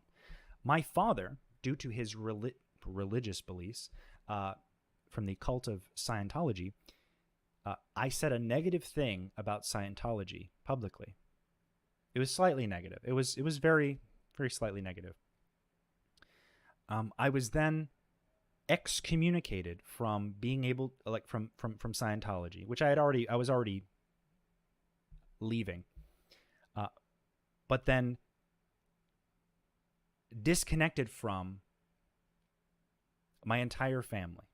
Okay, not like I wanted to stick around, because everyone in my family, in my nuclear family, like my dad, my mom, my brother, my sister, my sister-in-law, they're all very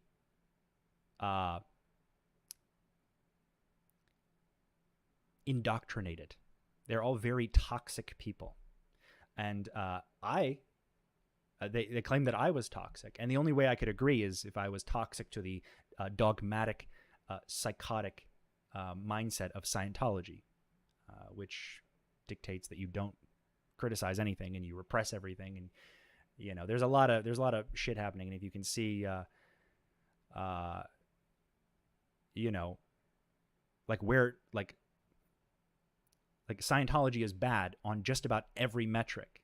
And the fact that, like, people can't even afford to pay rent these days, and Scientology still thinks that that's the answer.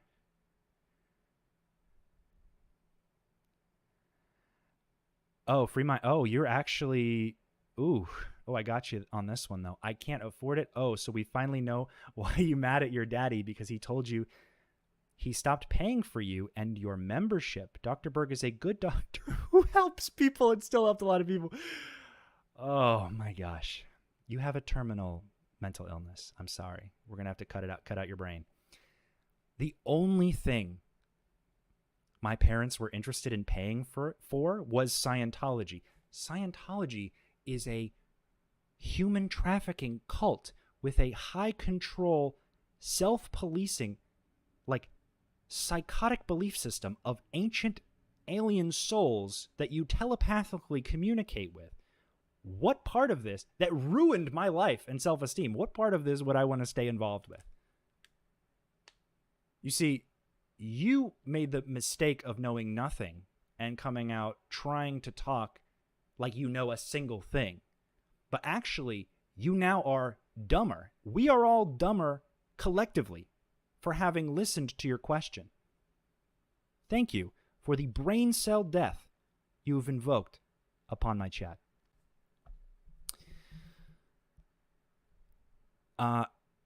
So no father to son talk on a personal level ever. Is that what they meant? No. He does not refer to me. He does not talk to me. He does not call me. They made the decision to never respond or to never reach out, because in Scientology, if you speak to someone who has been declared and disconnected, what they call it a suppressive person declaration, or an SP declare, or the person would be referred to as an SP.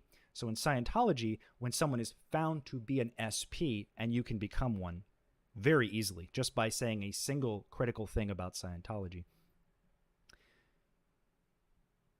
you are not allowed to speak to that person. You are not allowed to, like, talk about that person. If you do talk to that person, the magical dark energy of the universe will give you cancer and make you sick and kill you. These are baloney brain ideas that do not exist in actual fact. And he believes these. I'm happy that I'm not associated with my family as they currently are involved in a cult. If they want to leave, if they need help leaving, do you know how much more popular Dr. Berg would be if he left Scientology and actually gave rational science and critical thinking a thought? But instead, what does he do? He hides on his farm, and he speaks from his ivory tower, and he has a group of self-aggrandizing people who, you know, yes men, people who love him. And I don't think he's going to stop, you know. Oh, but Arminius, thank you for the super chat. That was I hope that answered your question. The only time he would ever talk to me, this might answer also, the only time he ever talked to me on a personal level was when I was having difficulties in Scientology, and he would go on walks with me to reinforce that Scientology is the only good thing for me. Okay. This is around the time I was thinking about taking, not being alive anymore. And they didn't give a shit. They just knew that from their Scientology aspect that this was some like spiritual thing I haven't worked out yet. But actually it was from years of toxic and harmful conditioning for a asinine, crazy, like, belief system. The things that I was made to believe never made me feel any better in the long run. They actually made me repress just about every negative thought I've ever had, and repress any effort to get help. Beans Brown, thank you for the super chat. Keep going, free mind. My buddies and I have a drinking game every time you spit ignorance fire. Game is called Cognitive Dissonance Hurts. Listen, and it's totally legal to ask questions, but when you make statements from a position of ignorance and you layer it with insult, you fall in my Yu-Gi-Oh, my trap card. I'm sending you to the Shadow Realm with my trap card. You fallen right. You fell. You jumped off the staircase and landed on the ground in front of me. I can't help that. That's not my fault. Back to this cult thing that we're actually interested in. So the group related activities, you can take it or leave it. I guess legally, he's not forcing anyone to do fasting. He is saying that he knows the answers. His way is the way to actually be healthy. He does say fasting cures cancer. He does say all these other things that might insist that you do fast, which I think a claim could be made. I haven't heard,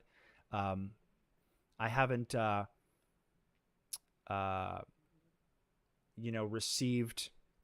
I've heard from many people who did not benefit from his advice, but I haven't really heard of any heard from any victims of people who, I'm not privy to people who died because they were fasting. I wouldn't know anything about that. But when it happens, I'll be happy to cover it. Members are encouraged or required to live and or socialize with only other group members. So this is, you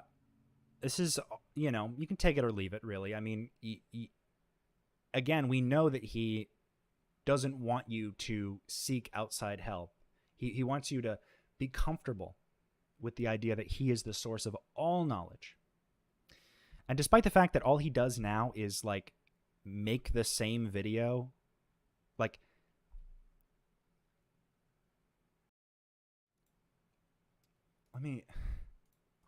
a good example? If I type in Dr. Berg gallbladder, how many videos do you think he has made, separate videos about the gallbladder?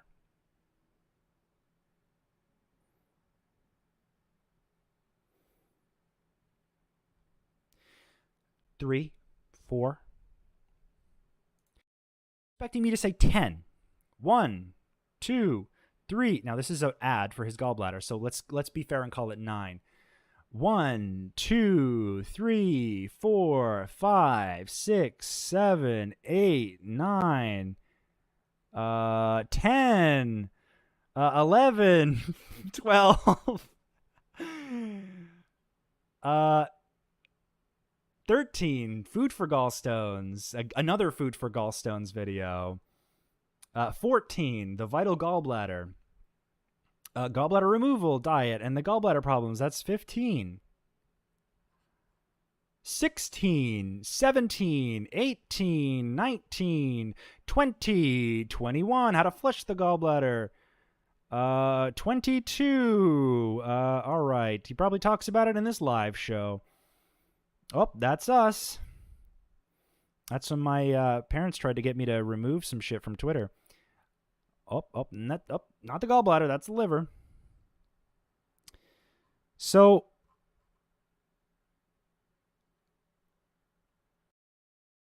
he'll make a video, and then because he has literally nothing else to say, because he's not innovating anywhere,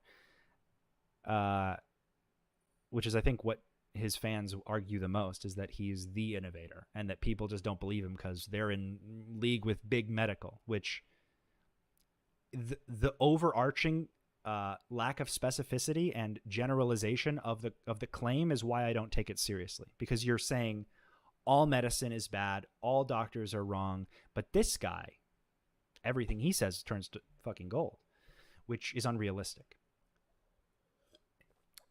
From a practical and statistical standpoint, that is like literally the least likely situation. Oh, and for the people who are late, thank you, Juliana, for reminding me that this is one of his most recent videos. Where is it? Where is it? I just saw it.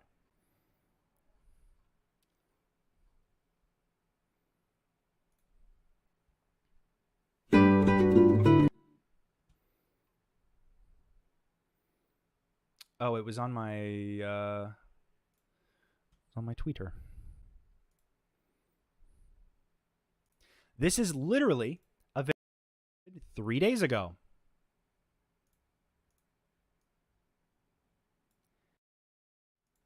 This is the actual title. It is called How to Fix Autism.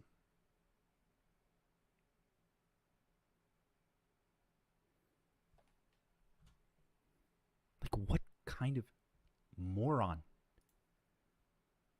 This is a chiropractor saying how to fix autism.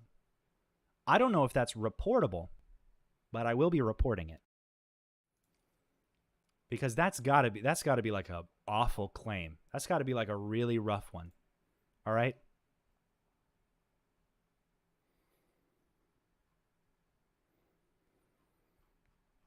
So I'm not surprised that people come out of the woodwork to attack me, because the level of denial you are in to be wholly subservient to this man's grift, as it were, it requires a tremendous level of arrogance, narcissism. You're blind to this, to the actual like details. Like, you're just ready to say, packaged, stamped, and sent. I don't need to question this. Everything about it's great. Everything about it is great. You know, you can't focus on the details of like, well, he said this, which might have truth to it because he took it from a study, but he's using this to correlate something else that isn't so true, so it looks more true than it is. Do you understand? Like, he's actually manipulating you because of his narcissistic impulses to be right. No one is telling him he's wrong, and when they do, he blocks them because they are suppressive.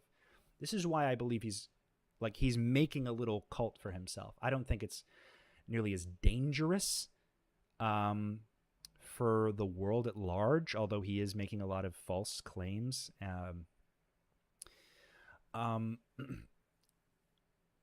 But and I would love to hear from any experts, professionals, who specialize in autism, like actually medical professionals who specialize in autism,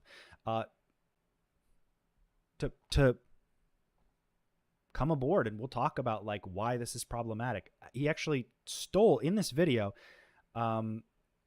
He stole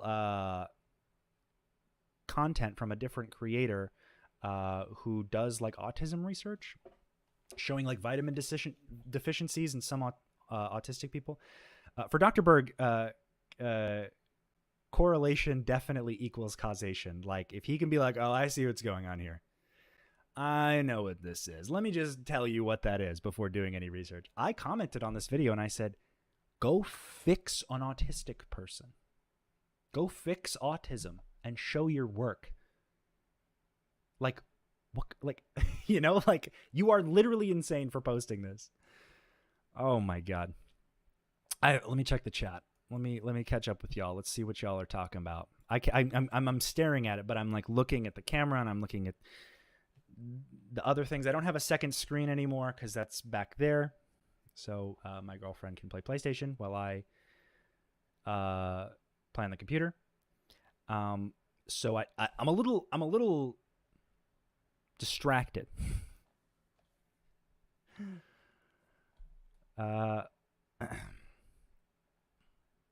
So Aaron posted it. Aaron posted what?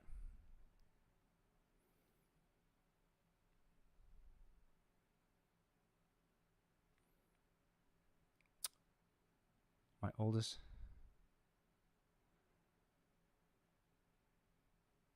Okay. Somebody commented, my oldest has autism, and that's a crock of shit. As much as vaccines cause it, it's a bigger crock of shit. Autism can't be cured. So we're halfway there. We're not. We're almost. We're almost. We're like the first half. We're like, you're wrong. No, maybe no. We'll let's, because you came in the second half there to kind of carry the rest. You got the right spirit, but I think somebody smarter than I should describe why this is wrong.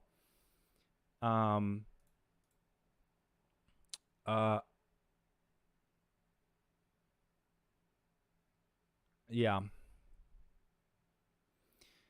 Insanity. So you see, like, am I accusing him of being something? No. Am I encouraging speculation as to what it is he is doing at all? Like, what is the purpose of making these videos? What is the purpose of closing off your group and labeling everybody who criticizes you for selling overpriced vitamins, which you do, and you do, like, what's the goal here if not to make a closed group of people who worship you and who give you all of their money and who support your lifestyle and your plane trips to Italy to give another $100,000 to Scientology and their high-stakes fundraising games, or to hang out with Grant Cardone while he scams people out of real estate, like, grifts. I mean, I know you don't like each other, but you run in the same circles. Or maybe the Tom Cummins Dubai wedding that they went in the Palace Hotel in Dubai that's like $1,000 a night or something, and they went for a few days and had a grand old time while all the Scientologists were the rich Scientologists, because those are the people who could afford to show up. We're just measuring each other's wieners the whole night. I didn't go because that sounds repulsive. Also, I wasn't invited. Oh, but I would have so many more pictures if I was, trust me. Understand, there was a period of time up until shortly before I started talking about it that I was brainwashed to believe that Scientology was the right thing. I was born into this. I had no choice but to be force-fed and punished if I didn't believe it, or if I didn't understand it. You still get punished. There are systems of punishment in mind for those outliers. But, like, literally, I had no option. This tremendously skewed my sense of reality, and like, no matter how much I wanted to make sense of things, I had to I had to make it make sense to me. And so when I left, it made so much more sense that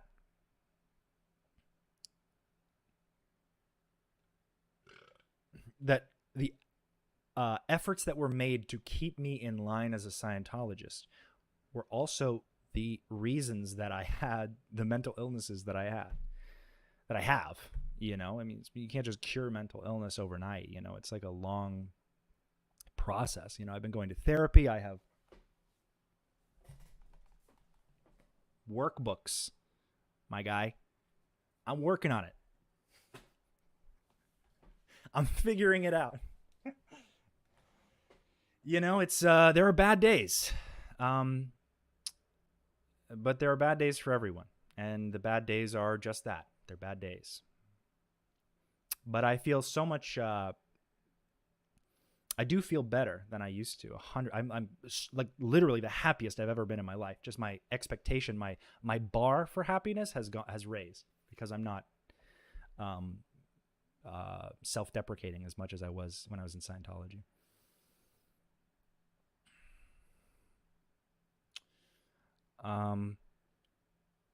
Yeah, Anon, it's referring to the how to fix autism. It is 100% wrong to claim that. If it's wrong, it should be reported as wrong, and that video should be taken down. Team YouTube has taken to ignoring me, and other SPTV creators. I've reported his channel for misinformation back when he was doing the COVID stuff. I also reported him for making claims about curing cancer. He's claimed he has the ability to diagnose people in one of his lives. In many of his lives, I just don't watch his lives because they're boring, and I can't engage with him directly. So why would I? Like, why don't you see him talking on the news? Like, he's done news appearances, but why doesn't he do his keto summit that was so successful anymore? Why doesn't he directly read the chat while they're doing that? Why isn't he doing interviews? Like, these are all questions that like no Dr. Berg fan is interested in having answered, because they just are like, well, because he's the best. And people just want to criticize him. And people just want to see him taken down because he costs them all this money, blah, blah, blah. Conspiracy, conspiracy, conspiracy. Like, it's not my job to cure your mental illness. But it is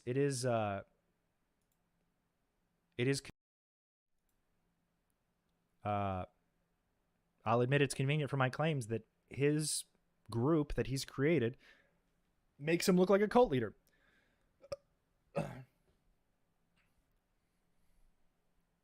Now, obviously, we get into the more transcendent aspects where he's more careful. Sorry, I'm burping up a storm today. The most loyal members, the true believers, feel there can be no life outside the context of the group. They believe there is no other way to be and often fear reprisals to themselves or others if they leave or even consider leaving the group. This is obviously not as, I don't know. I'm not like in the zealous Dr. Berg group, so I can't tell if this one's true, but it's more than true for Scientology. But it's not as true for him. So is Dr. Berg a cult leader? Not yet. But he's working on it. No tax exemptions just yet. But he's acting like one. He wants to be one so bad. He's so narcissistic. Like, why can't you be wrong? Is it because you are actually not human and instead an immortal being with supernatural perfection? Because Scientology says so? That would explain a lot. Or are you just a dick who thinks that you're right and surrounds yourself with people who agree with you constantly and reject the notion that you could be wrong because you worked for all of it, but you didn't? You're a YouTuber. Not saying it's the easiest job in the world, but it's certainly not the hardest. You gave up your practice of being a nutritionist or whatever to just scrape the bottom of the barrel and the lowest hanging fruit you could to make a shitload of money, to then aggrandize yourself and treat other people like dog shit. So that's all I have to say about that.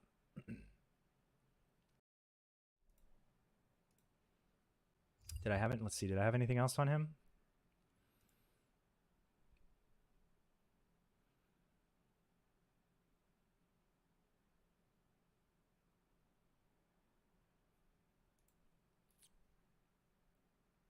He hangs with Xenu. Dr. Berg told me, I'm going to say my father told me, that he, as a spiritual being, was involved in the construction of bodies. Okay? When he floated around some millions of years ago, whatever his time frame on it was, I don't remember, but he told me that he was there spiritually, like constructing human bodies and deciding that livers needed to be made. Which also begs the question, does he even believe in evolution? I honestly can't say if I've ever asked him that question before. I've asked him a lot of questions, and he's given me a lot of dumb answers. But being as I can no longer question him because he's a coward who refuses to talk about it, I'd happily have him on my show, on my live, and happily allow him to plead his case. And I'm sure he'd do nothing but just do character damage, just being like, well, what about when you did this? What about when you touched yourself? Can you really trust someone who touches themselves? It's like, I don't know. Can you trust someone who steals your money and says they can fix autism? I jack off. Arrest me, officer. That was like their biggest, that was probably one of the biggest problems, is that in Scientology, it's like a real big problem to do that. And so I was like, essentially, most of my like formative years issues mainly hinged on a natural human compulsion that Scientology has no solution for. But somehow you still punish them for it, and you still make them feel like shit. Imagine their surprise when they find out I don't care, and I'll do it again. I'll do it when I get off stream. Watch me. Well, don't watch. I'm not gonna. Don't. Well, hold on. Don't watch me. That's gross. I'm gonna turn the camera off. It's ridiculous because it's only a problem within the confines of their dogmatic BS. So I've encouraged. I was like, I'll happily have him on 2 screens, me and Dr. B. But he is a little baby man who cannot see himself do wrong. If I show he do wrong, this bad. So he cannot have this. Also, if he talks to me, like, spiritually, he's literally, like, getting sick and getting cancer, and I'm, like, the space magic kicks in, and he becomes a problem, But it's literally a problem to be anything other than a perfect Scientologist in Scientology. So, like, having a conversation like, well, what if L. Ron Hubbard was wrong? Like, what if? Like, just for funsies. Like, that to him is like a I have to pay some money to get this worked out. There's no argument to be had. I've been waiting. People are like, you should apologize to your father. I'm like, I can't even text my father. I don't know why I'd want to apologize to him, or like, I get a lot of, you should forgive him. And I'm like, Are you on drugs? Oh my God. They are all drinking the Kool-Aid. You got that right, Stacy. All right.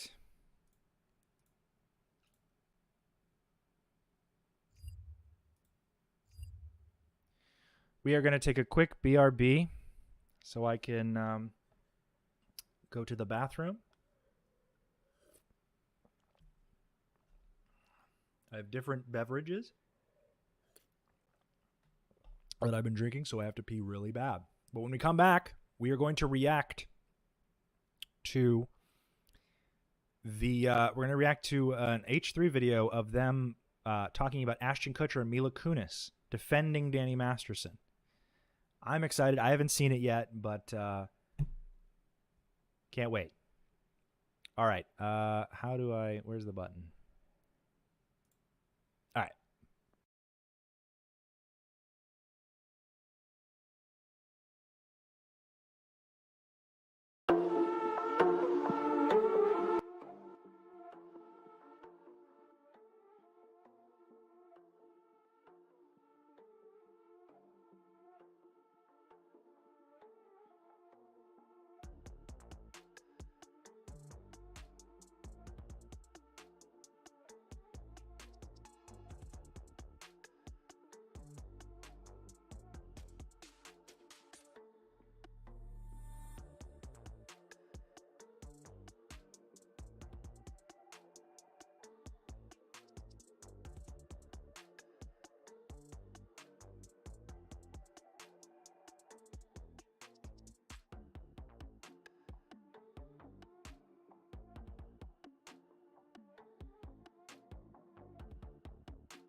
That was roughly the length of the entire song. That's convenient.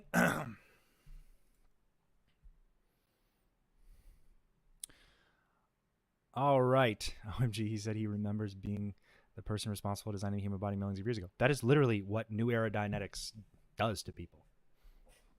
Not Dianetics. New Era Dianetics, or when you hear Ned.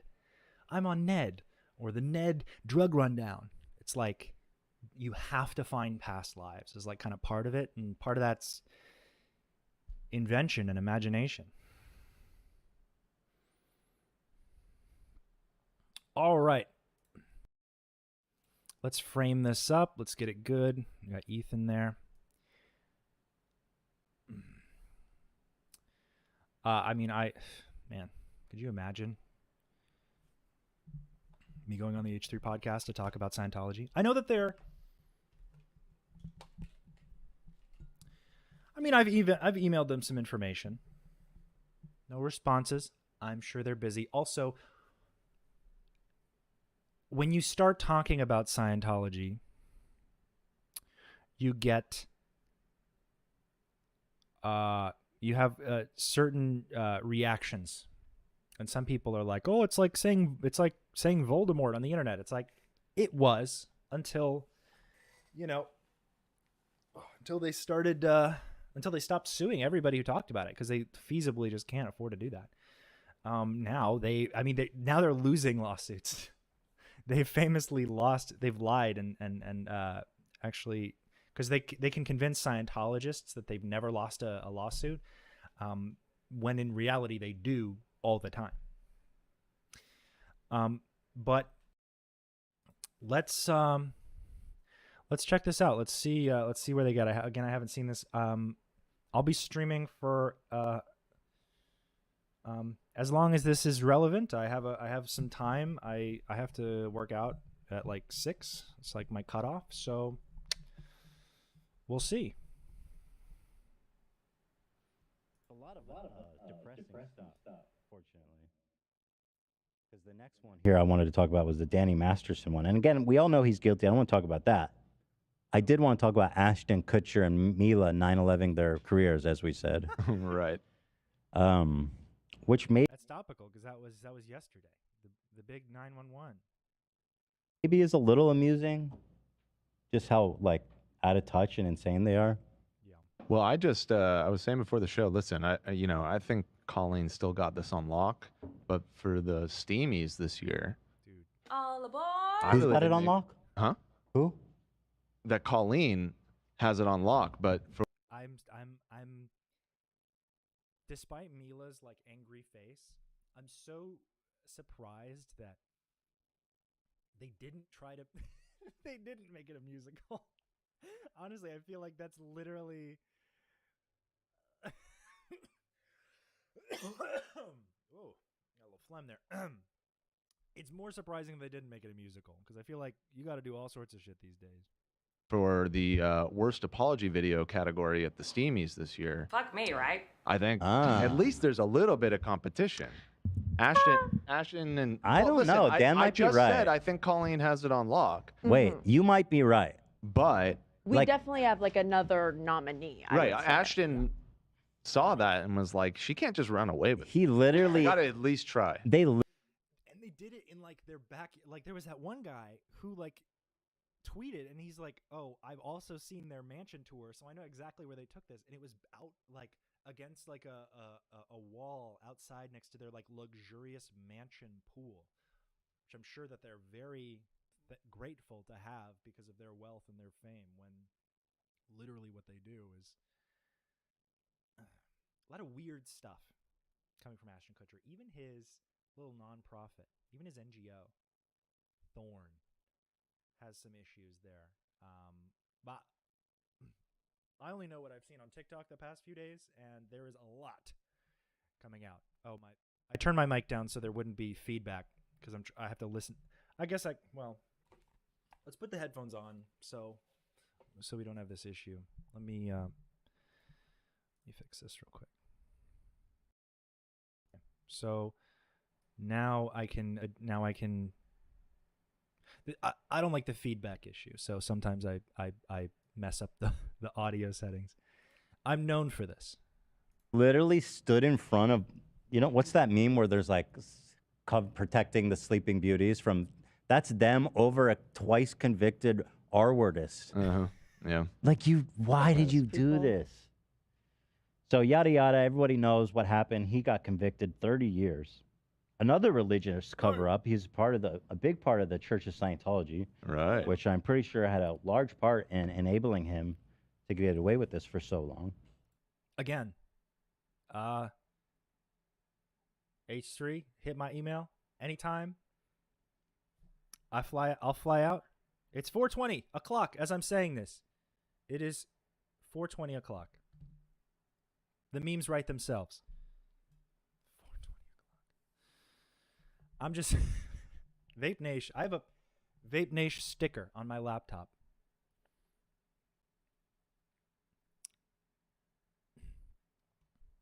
If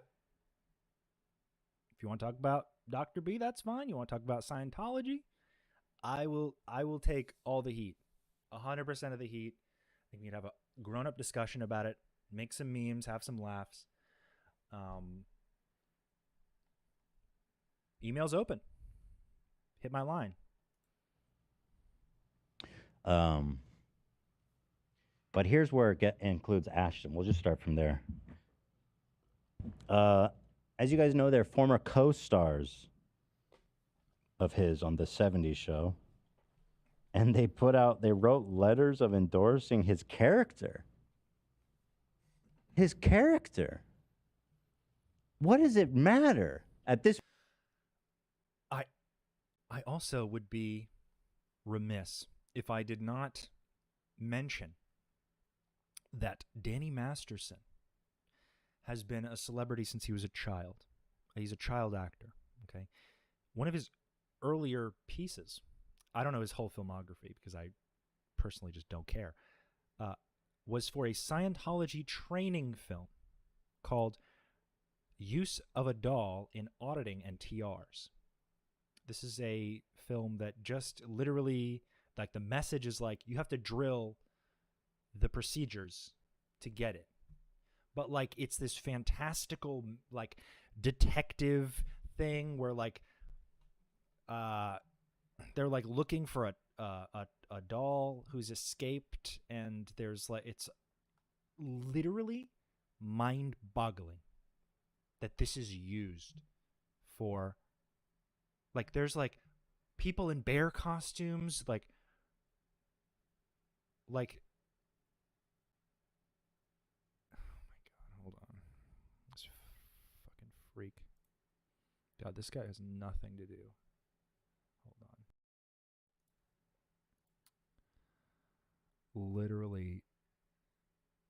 Literally see a therapist, my guy. This guy's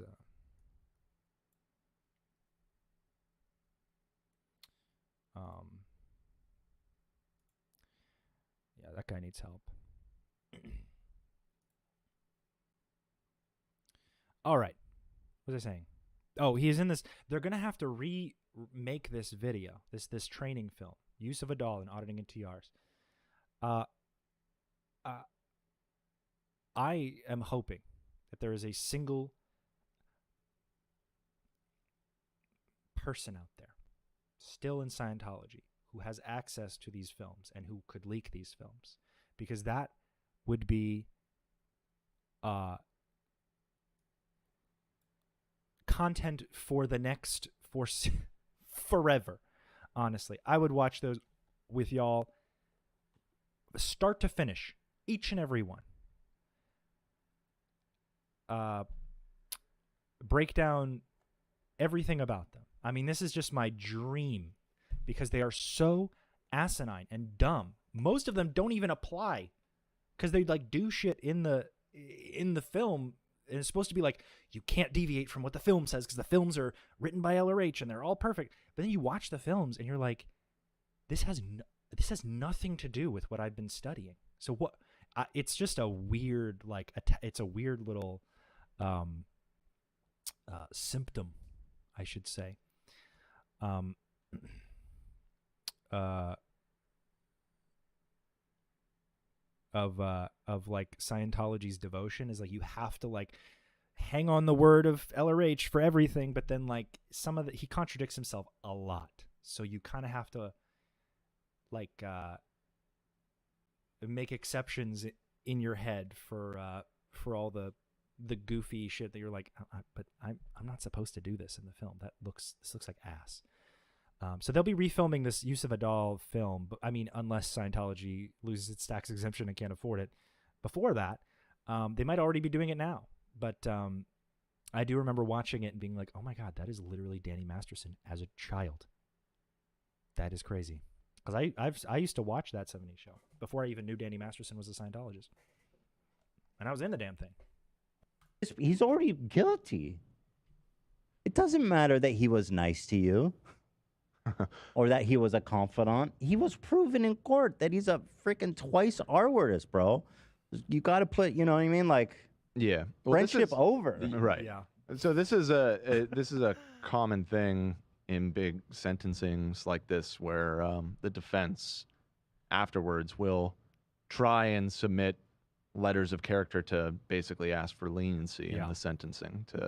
They wanted 20 leniency years versus 30 years, essentially, right? And why would you? Could you imagine if my dad gets like caught up in like a federal court for like making false claims and like hurting someone because he made a claim that wasn't true and someone took his advice and hurt themselves? Do you imagine the character? Could you imagine the character references that would be written on this guy? Like, it'd be like my hate comments, but like blown up to 1,000. You do that? Did they not think this would become public? Maybe. I think that may have been part of it. I think also, this is pure speculation, but how can I see the dislikes? It's a browser extension. But if they hide it on the other end, I can't see them. Like there's a way to not to hide it, like, but it hides both. Like on the Tampa Brad videos, like he hides his like count, so I couldn't even see it then. But yeah, but it's not. It's just an extension. I'm using Opera GX, so that's like I can use all the Chrome extensions. Listen, the Church of Scientology, very famous for blackmailing people, right? And Danny Masterson has been friends with Ashton Kutcher for a long time, so Ashton Kutcher may not have had a choice in the matter. Let's just put it that way. Yeah, basically. Well, that would certainly change the optics. Mm-hmm. And just to note, they sent them before he was sentenced, the letters, but same thing. Before he was actually sentenced. Before he was found guilty. Guilty, yeah. He was not found guilty yet. Yeah. So then, why would they ask for lenience though? That doesn't make any sense. You sure about that? Are you sure about that, AB? What, a letter of lenience would not make any I sense. think it was. If he wasn't... I think it was before he was sentenced, but after the deliberation, after the jury found him guilty, but before the official sentencing. So the goalpost was reached in order of a jury, because Scientologists will be like, well, unless you're found guilty in a jury of your peers with evidence, like everything is speculative, and it's like we've reached the goalpost on that, and now we are moving beyond this. But they like reached the goalpost of like, yeah, he has been found guilty of 2 counts of rape, and then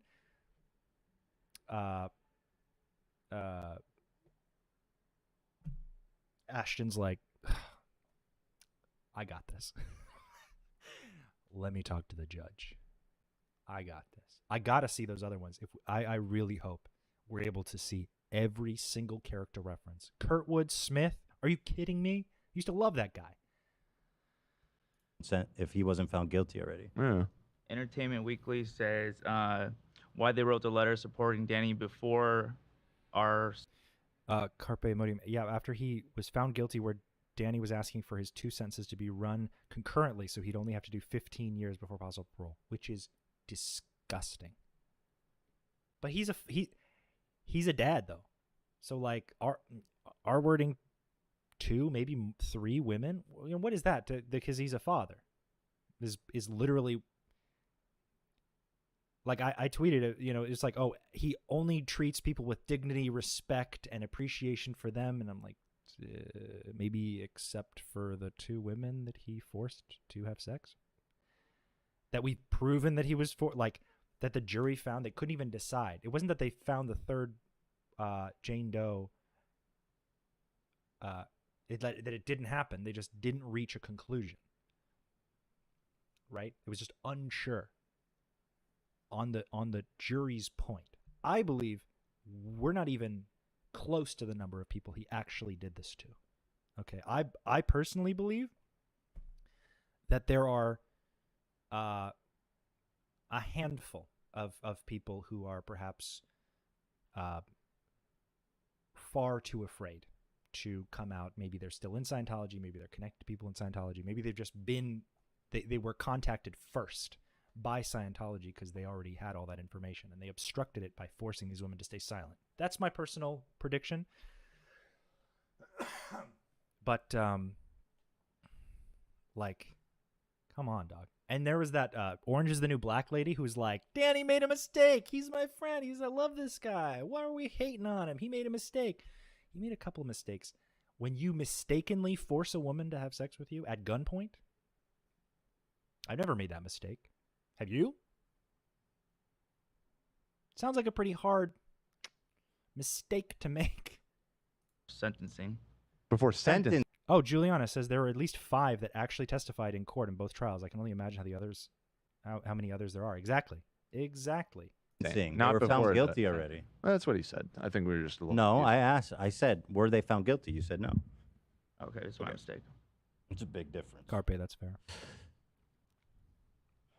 I mean, because if they wrote it before he was found guilty, then Right. it's a lot different. But they didn't. Here's what they wrote about him. He also set an extraordinary standard around how you treat other people. Bro, he fucking... Did you guys know that he just got... There was an incident where we were at a pizza parlor and a belligerent man entered who was berating his girlfriend. The letter from Ashton Kutcher wrote. We had never met or seen these people before, but Danny was the first person to jump in and defend her. Yeah, but did you hear about what happened? What happened after that? Yeah, he was probably interested in defending her so that he could get a slice, so that he could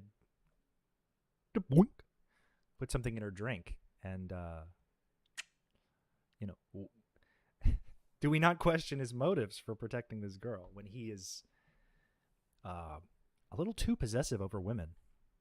I don't give a fuck how he treated you or your wife. If he was nice to you, Honestly, you clearly then preach. have no say in what should happen to him because you were not affected by the horrible things that he did. Like it just the cockiness of like writing a letter of character because our crazy. friend, like, bitch, you are not involved. This is not He was you. nice You to have no me. right. He was nice to me, Preach. though. Yeah. I saw him defend this Preach girl on one you. time in a pizza joint. How Can are you you going reduce to the undermine the sentencing? victims like that and try to like make their justice less because he was Honestly. your friend and he was really nice? He But has no pizza experience. Yeah, and also this man committed heinous crimes that he's going to jail for. You know that, right? You want him out? I don't. Did you see the like line about how they said he's not a danger anymore and like his daughter would be better off if like her father were out with him, and it's like, what about the 2 daughters that he raped? So did this Like, that's crazy. did this apparently happen a long time ago or recently? The The crimes? ours? Yeah. I think a while ago. They both happened a during while when ago. they were on the TV show is when it took place. Oh, so he's changed, so we can move past it. Yeah. No, He's just- totally different. That was back then. He only definitely committed those crimes and ruined like the victim impact. I can't even start a joke without remembering the victim impact statements. Because Chrissy's was rough. Okay. I've heard some like nightmarish stuff from from things like this, and especially when it comes to Scientology. But like I'm not going to repeat it here because it's rough to even recall and to imagine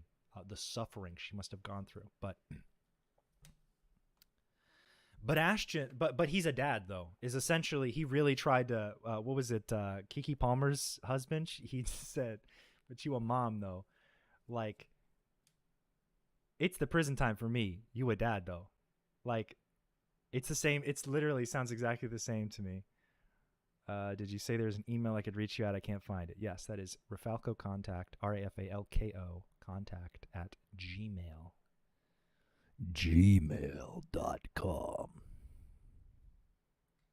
But like, I can't even like get through a joke without thinking about those impact statements.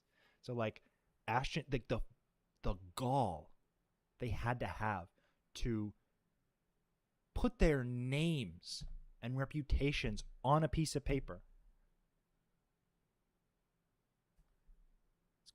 about Danny.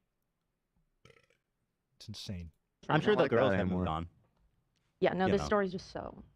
He continues, it was an incident he didn't have to get involved in, but proactively chose to because the way this man was behaving was not right.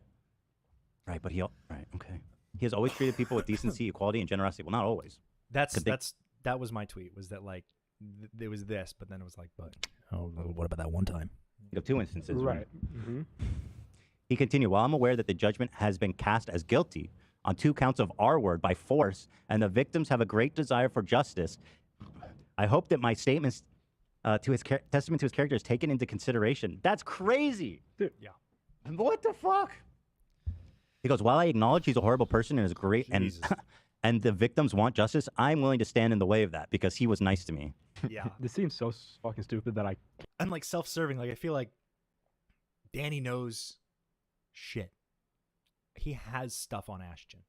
Absolutely. Danny, Scientology. If Danny had anything on Ashton Kutcher, Scientology has stuff on Ashton Kutcher. Because Danny, like, has definitely received, in Scientology, if you're not familiar, what's called sec checking, security checking. This is an interrogation using the e-meter, the thing with the cans that you see in all those like commercials and stuff, to essentially ascertain the transgressions or crimes of an individual by a sort of social manipulation via indoctrination of the procedure itself. So like there's so much overwhelming insistence that you should believe that auditing works in Scientology that you are forced and motivated and constrained. You're not allowed to leave the room until you've told the auditor, the person, like getting the crimes from you. It's not always an auditor, but that's just the colloquial term for someone who uses an e-meter in that context, who's trained to do so. For justice purposes, they're supposed to find your crimes, and these are crimes, all crimes, most of which are defined by Scientology. So it can be like super extreme or super small or whatever, as long as it's like a transgression against your own Scientology's code of moral conduct, and the auditor is in between you and the door, intentionally to create psychological distress and to motivate you to talk about things that you feel or that you know that they feel were crimes. So Danny's had this. I know this extremely. And so anything that Danny had on Ashton or Mila, you better believe David Miscavige has that. Big old folder. How many dozens of folders Danny Masterson has? This was literally an action of fear, it seems. Because it's so worded. It's worded in the most just like disregarded, disgusting way. None of those guys around Danny in the EDM club scene came forward in any way when Danny was charged on the trial awaiting sentencing. They knew absolutely he's guilty. Yeah. And they didn't want to be the asshole to be like, hey, I know they found him guilty, but he's a good guy. They didn't want to do that because that's bad. That's just like bad optics entirely. Can kind of believe it's. And I'm famous and powerful in Ashton Kutcher, so I have leniency maybe and sway in the court. It's so bizarre to think that he can do that. Well, if they have dirt on him, it must be really bad. Well, there's a TikTok linked in this that has a theory of possible blackmail that he has on him because Ashton was like involved in a homicide case. It's like oh, it's fuck. crazy. I forgot. Yeah. Right, he was. Mhm. One of his girlfriends he was dating was murdered. Do you know about Yes. Oh, I see. So read it above that. I missed a message from you. 100% he moved. His lawyers were using some BS precedents where a case of a guy who had multiple charges against the same victim, so that guy was allowed to run his sentences concurrently, which doesn't apply to Danny Masterson. 100% he moved into R-wording women in the EDM club scene after that 70s show. He could have drugged and assaulted hundreds of women as the DJ Donkey Punch, for years. All week long in the LA mid the 2000s. Yeah, I don't doubt that at all. He's like, he also, like, right around the time that he assaulted one of these women, he was in Face Off as like a dirtbag boyfriend of like the John Travolta's.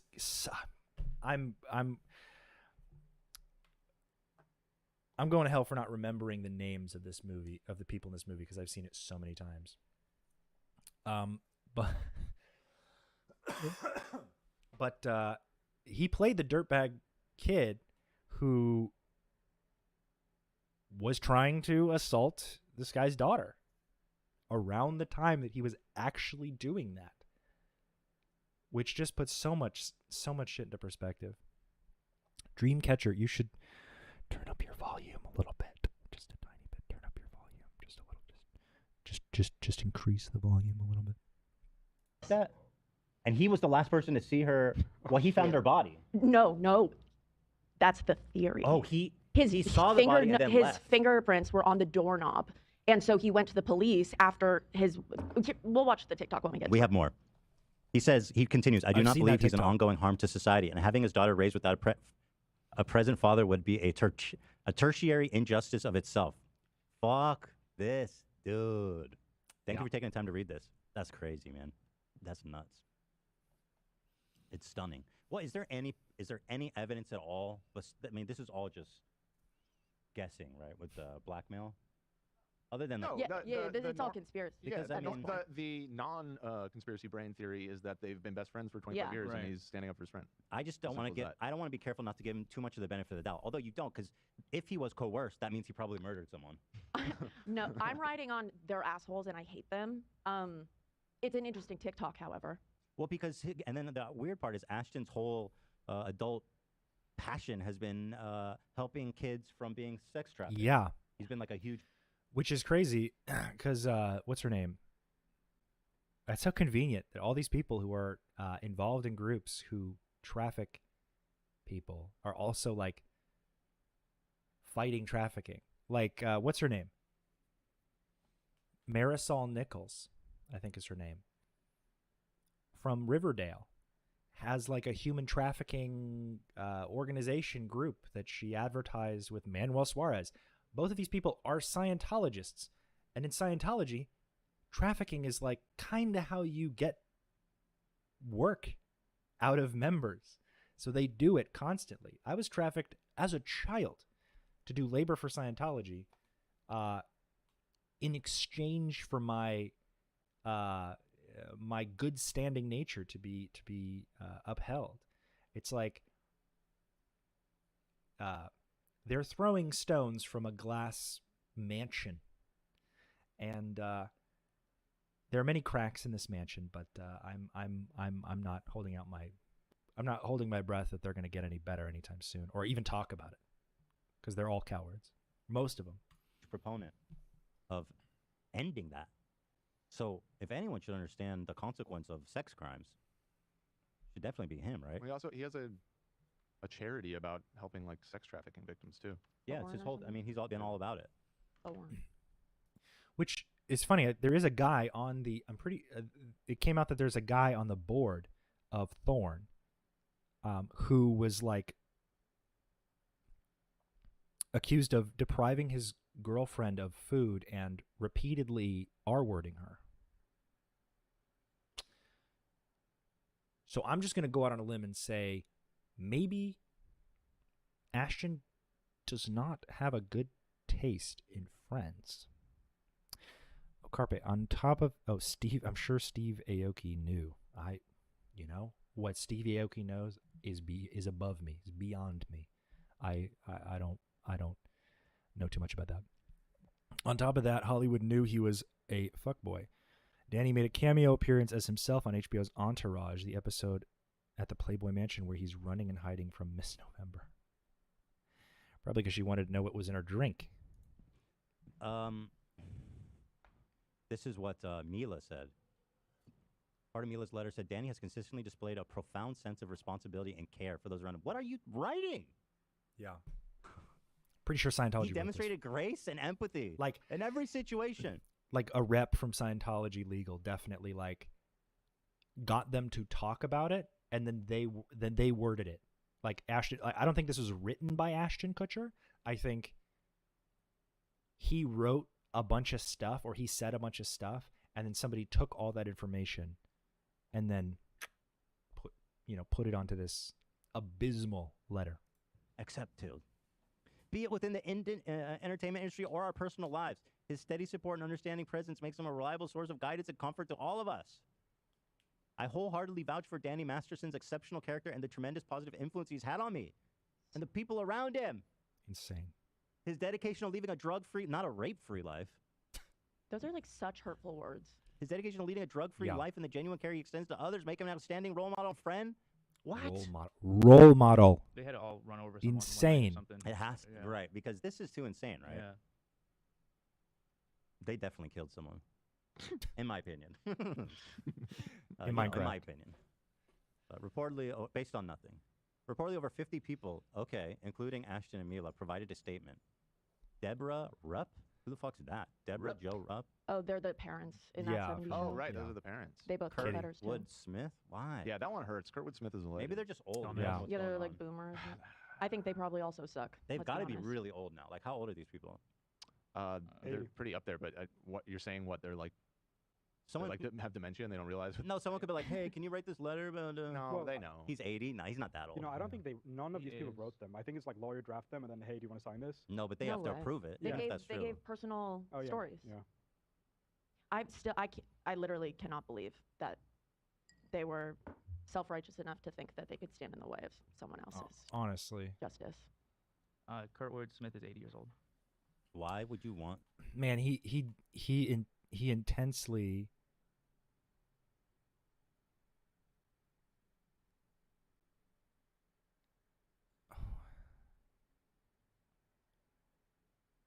Huh?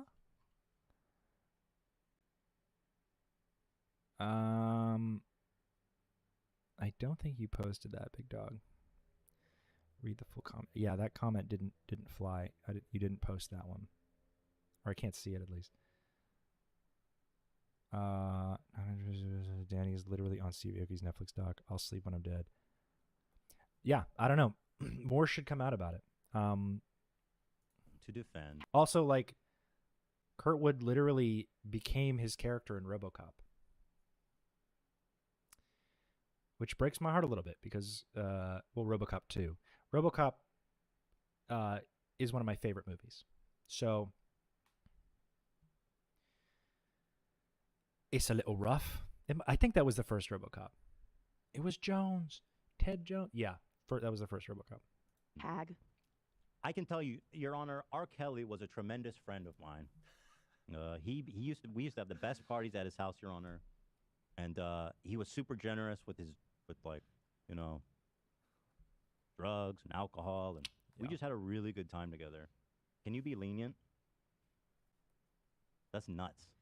Honestly. The letters were shared by Tony Ortega on Substack. And you know that it won't matter. Like, what fucking judge would consider any of that shit? Yeah. It's insane. Not this one, apparently. It's not the first time they've defended their Yeah, friend who was found Tony guilty gets a of name Harvard drop. in May and will now serve 3 decades in prison. In a conversation with Esquire, Ashton asserted his hope for Danny's innocence. Okay, fair, but he was found guilty, so it's time to, jump ship. He clarified, I don't want him to elude the law, but I wish for the truth to show he's innocent. That's a fair statement. Also, but not what happened. I can't know. I'm not. He says, I don't want him to elude the law, but I wish for the truth to show he's innocent. Not that he's not guilty. Like, not that he, doesn't get found. Like, there's some assumption here that he's going to be found innocent of the crime altogether, which isn't really how the law works. Like, it's just a very, very bizarre. Because there's more proof that he's guilty than that he's innocent. The jury, the DA, the victim, or the accused. That's how he was sentenced. I'm in no position to comment. He killed someone. Mm-hmm. Like, come on. Potentially, allegedly. No, that's not the theory. He allegedly killed his The girlfriend. theory isn't even that, but But that's hilarious. but that said, I wholeheartedly agree with you. Ashton Kutcher definitely murdered. They a killed woman. someone together. Yeah, together with Danny Masterson. Let's just go with that. Do you conclude the video of Ashton? talking about The what he name of did? the serial killer that actually killed his girlfriend was the Hollywood Ripper. Sick Jesus. name. Murderer. I think Ashton Kutcher is the Hollywood Ripper. Oh. Oh, Yeah, I That's think a they big got the wrong cover-up. guy. I buy that. He'd be like, I am rectangular. That's what serial killers say. Don't say that about our boy. That's his favorite song. I am rectangular. Oh, shit. This is so wild. You know? I'm also highly aware that, like, the first half of this video is going to get more views than the second half. I think I'll have to, like, separate them with time codes or something so that all the Dr. Berg people can watch the parts that they need to, and then they can they're going to skedaddle once we get into this. I just have to figure out how to do that. That's Hollywood for you, man. They don't give a fuck, dude. 1 minute, it's I'm not in a position to comment. The next is, hey, come on. Give the guy a break. He's a good dude. Come on, man. Come on, man. Danny and all of his victims were members of the Church of Scientology. Red alert. And the three women who claimed he R-worded them at his Hollywood Hills residence. Oh, so he had like a MO and everything. It's crazy. Wow. Scientology, huh? Here is A lot of good folks so over here's there. their apology. It's pretty weird as well. And Cam is setting it up for us. They included Oh ukulele. no. 2. Oh, Hello. that was dumb. I mean, he claimed the three women is setting it up for us. Looks so legit. They included Oh ukulele. no. Why does that look so? Advise them. Dude, why does that Photoshop look so legit? It's pretty good. Those motherfuckers are. This is holding what I you for expected real. him to do. Looks true. I just calling his arms on right there too. So here's the apology. Good job. Oh my god. They're like, wow, we could have never anticipated that people would be mad that we defended a twice convicted R-wordist and asked the judge to go easy because he was nice to me one time. Who could have seen this coming? A perfect Stevie Aoki was around Danny as DJ and club promoter for years, and on a weekly basis. It was during the years before that scene blew up in the U.S. It was all designer drugs and coke, and people blacked out. Yeah, Danny Masterson is not drug free. Like, there is no like force in Scientology that like guarantees people don't do drugs. He definitely did drugs. Almost every rich Scientologist that I knew growing up was doing crazy shit. Okay, I knew one of the Duggan kids. He was having like threesomes at like 14, which is like insane to my brain. Or like younger. This guy is like they're completely like unchecked and like brain scrambled. Like the things that it brings out in people, that I've seen it bring out in people, is just vile. Like there's literally nothing like guaranteeing anything in Scientology. And that's what the arbitration agreements you sign when you get into Scientology also guarantee. You shouldn't expect anything because legally we've never helped anyone. Like, period. There's no scientific way to prove we've helped literally anyone. But sign up because you will go spiritually free and you will become a OT god super Thetan. So Danny was doing drugs. And so this whole like lie from Ashton, you think Ashton wasn't doing drugs? Have you watched Punk'd? You think he was sober a minute of that show? It's just really. It's the same guy who hosted Punk'd. Like a mind blown at this whole scenario. It's not like Hollywood has a reputation for like being insidious scumbags that cover up sex crimes. Let's play into that stereotype. We are aware of the pain that has been caused by the character letters that we wrote on behalf of Danny Masterson. We support victims. No. We have done this historically through our work and will continue to do so in the future. This is just horrible because like you didn't. We support victims. We have shown this historically. Like they're talking, like their CEO is talking on behalf of like a business, and like we would never discourage a person from speaking out about their trauma, and we did not do that with our employee. That's just like what it sounds like.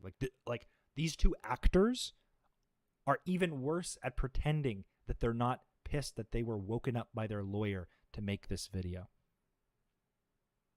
because they look fresh out of bed, exhausted. I mean, Mila is definitely not happy about this. This flipped everything on its head, you know. Who knew Mila was also a piece of shit? So where's the apology exactly? Actually, they didn't. They're not. They're just acknowledging. They're like, we know Yeah, they're you're not mad. even apologizing. They don't We support apologize at all. victims. I hate them both, but Mila Kunis could have tried to look a little bit more genuine.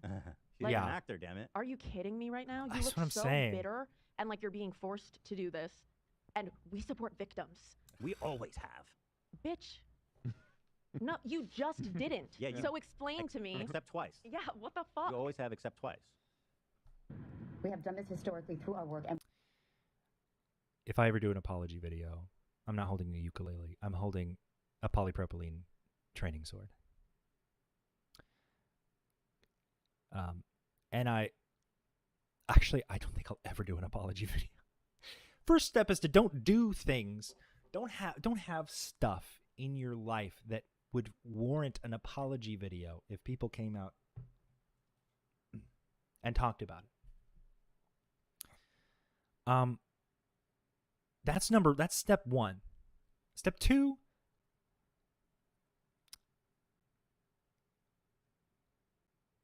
I mean, if you do step one, there really is no step two. Like, don't make an apology video. Like, this is psychotic. And the fact that they don't even apologize is, I mean, I've seen this a few times, will but it makes me continue to sick. so in the Continue to do future. so. A couple months ago, Danny's family reached out to us and they asked us. So it was just a couple months ago. So this is like after everything that's happened. Yeah. Right. This is in full awareness of the crimes he committed and his punishment, or I guess before sentencing, but his guilty verdict. to write character letters to represent the person that we knew for 25 years so that the judge could take that You into can't full say no to that. consideration relative to the sentencing. You know, he's like a slick businessman. Seems like a smart guy. You could have said no, bro. Like, easily just say no. Sorry, but no. Not happening. Which is why I think he murdered his ex-girlfriend, in my opinion. It's plausible. It's possible. Yeah, He was for sure.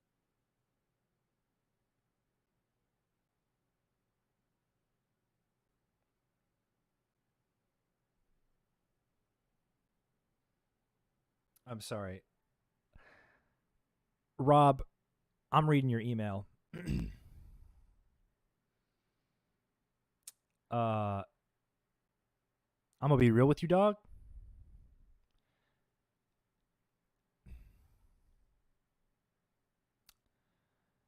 That's a little beyond me. I'm gonna just be straight up with you. Dr. Berg does not believe in God or the devil. He maybe look a little deeper into Scientology's understanding. If you can prove that he's part of these things, that would shock even me.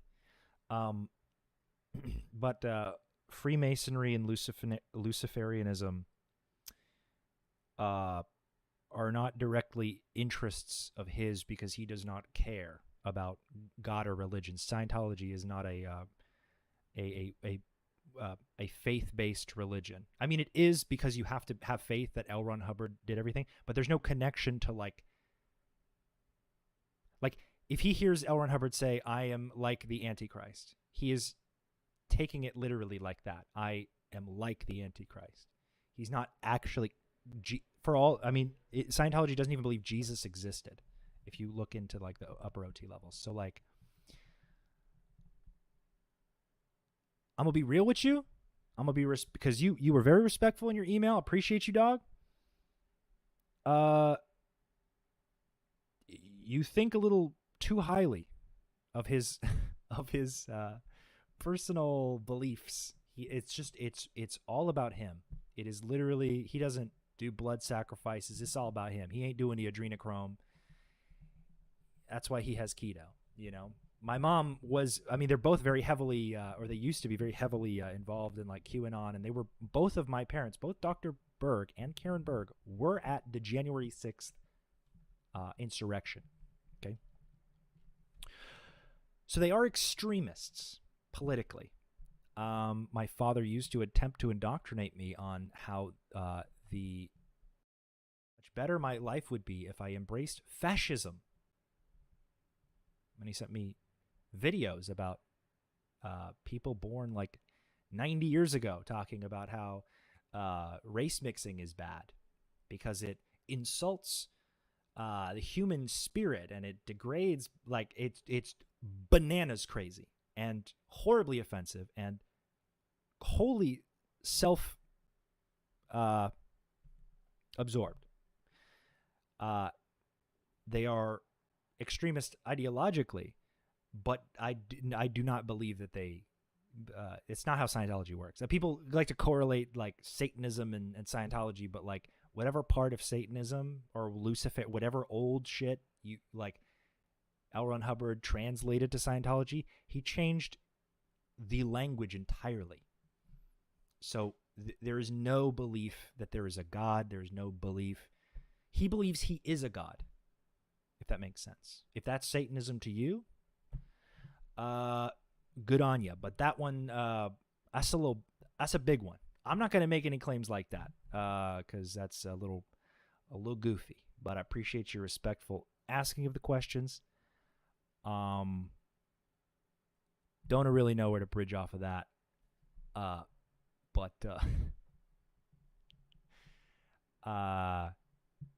Yeah. Not really sure where to go from there. He was suspected. Yeah, I agree. Mm-hmm. And they were QAnon people, but I haven't, obviously they haven't responded to any of my many texts. So I wouldn't know. They read my texts though, and they know that like stuff's not looking too good for them. But if they are, it still doesn't improve their character very much. So on top of what I've said, your thing, sure. The letters were not written to question the legitimacy of the judicial system No. or Wrong. the validity of the jury's ruling. We know that. Wrong. Intended for the judge to read. Yeah. And not to undermine the testimony. And of not the victim. for anybody else to Nobody read. thought that, morons. It was to ask them to go lenient on a twice Yeah. convicted R-wordist. which innately goes against the victims and the judicial system. Right. Well, the victims, I mean, it's okay to ask for leniency. The judge doesn't have to give it. Right. But they're still undermining the The victims. victims. and The victims, literally- for sure. Yeah, and Ashton literally just says it was not meant to undermine the victims. Right. But it, Or but question the it legitimacy. Well, he inherently even acknowledged does. it. He goes, I know they want justice. But if it inherently undermines the victims, it doesn't matter if you apologize for it. If you say that wasn't, it's kind of like one of those, I'm sorry that what I said made you feel this way. You know, when somebody tries to apologize, but they're not really apologizing, they're kind of like blaming you for the way you took it instead of actually like saying, I'm sorry I said that, which is an apology, which is a neutral apology that actually benefits the conversation and not like, I'm sorry you're so reactive to everything I say, or I'm sorry you took what I meant and spun it. You know, it's like, it's professional gaslighting at its finest. But I'm going to But- take it away because he was really, really, really But nice I'm an to me investor in on our Uber, team. Your Honor. I don't know if you knew that about me. I'm an angel investor in like Uber Eats, Your Honor. He's been on Shark Tank and stuff. These people are so full of themselves. These fucking silicon. Yeah, he's he's like a he's a huge investor. 30 mil. He turned 30 million into 250 million with Uber. I don't know if you knew this about me, you guys, but I'm a philanthropist. Kind of a big deal. Yeah. He's a philanthropist like Charlie Kelly is a philanthropist, if you know what I'm saying. Rich, you guys. Oh my god. If you got that joke, respect. So can we get some like lenience? Or reach homicides them in any way. We would never want to do that. You did. And we're sorry if that has taken place. Dude, this is the worst. This is like all the bad apology archetypes. We're sorry if that has taken place. But it did, and it does, and it was intended to. You just are upset that they got to read it. I'm sorry. They would be great Scientologists, honestly. I mean, they would not be as wealthy because you have to give a lot of money to Scientology to really climb the ranks. But they'll take them. For sure they'll take them. Here, listen. I'm sorry you're upset. Yeah, 100%. What this is just like after someone is SA'd and then their friends are talking to everybody and they're like, nah, he wouldn't do that. He's not that type of guy. And it's like all you're doing is adding more guilt to this victim who's dealing with so much guilt already. Like it's just they are horrible, horrible people. It's actually worse because he's already been found guilty. Yeah. Like it's somewhat defensible to be like, hey, the guy I know wouldn't do that. But then when the jury says, actually, we're going to convict him because the evidence says he did it. Right. Then it's a whole nother level to be like, he's a good guy. I still think he's a good guy. Yeah, he did do that, but he is a really good guy. You guys should have seen him in that pizza store, that one place, man. The way he stepped in with that girl. Dude, I'm telling you. He was saving her really for good himself. Guy. Really good. The victims or reach homicides them in any way. We would never want to do that. And we're sorry if that has taken place. So we're sorry if that has taken place. Not we're sorry for doing that. That is what took place. They've said that, I believe. I'm so curious how they don't have like PR people around them that helps them with this kind of stuff because it's so blatant. Even honestly, if I was like, why even apologize? Because this is worse than saying nothing. It's worse than because before it was just text that won't go viral that much. I mean, obviously, it's good that it did, but why apologize? It's so fucking dumb. So just prove how dumb they are. Yeah, There's just so much. I feel like market research now, and not to mention bird law. These guys would not stand up in a trial with bird law. Bird law would find them both guilty of heinous offenses. making a good apology. Yeah. Like y'all gotta get I need to go into crisis management or something. Exactly. That's what I'm so good at apologies. So dumb. Also, Kutcher and Kunis sounds gross together. I'll say it. Kutcher Kunis. That's Kutcher disgusting. Kunis. That sounds like that being said, I probably It sounds like a sexual threat. Kutcher Kunis. have more experience apologizing than almost anybody on the internet. That was Comes where with my mind went. experience. A lot of practice. A lot of practice. It sucks that their first one had to be about this. You know, they could have learned. You know. Wow, man, you guys fucking suck, dude. You guys suck. And bro, forever. Seriously. So didn't Mila Kunis? Yes. Did she not bathe? Her children? Oh yeah, that was the recent thing. They said they don't bathe their kids. Oh, was that regularly or her? something like that. Unless they see visible dirt. Or like she doesn't bathe? Oh, that's gross. But like, do they wipe their ass? Like, do you teach your kids like, oh, it's not dirty, it's natural because it comes. No, but they're rich. They probably got bidets. I was really scared the first time I used a bidet. And I'm not gonna lie, it's a little uncomfortable. But you know, it's not my favorite thing. It's but it's I'm sure I haven't read the studies about hygiene, but how do you even test if that's more hygienic? You know, you gotta like for science, I guess. They didn't wash their children. They didn't clean their children. They're not teaching their children hygiene. How is that healthy? How is that normal? Or was it just the But they're rich, so they're allowed to do whatever they want. kids? I think it was Does all she of them. bathe? I She think said it was it all of about them. the kids. And for those reasons, I'm out. It's gross. Let's see. Oh, people were saying that. Shout out to Topher Grace, who never defended him. Oh, this is the Onion. Wait, hold on. Yeah. Topher Grace comes out in support of giving Danny Masterson electric chair. I read. fuck. I In a I heartfelt retweeted letter this addressed one. to the judge overseeing his former That 70 Show co-star, Topher Grace came out on Monday in support of giving him the electric chair. While I'm aware Danny is facing a prison sentence of 30 years to life based on his character, he should be executed immediately in the most painful, violent way possible. Dude, that is awesome.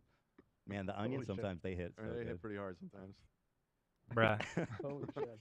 It's hilarious. That is so fucking funny. Oh god. Dude, they're so fun. It's so funny to link like an onion link on Twitter because it's just a headline and Yeah. pretty much no one knows it's fake. Let's see. Shout out Elon. Yeah, we talked about this a few months When ago.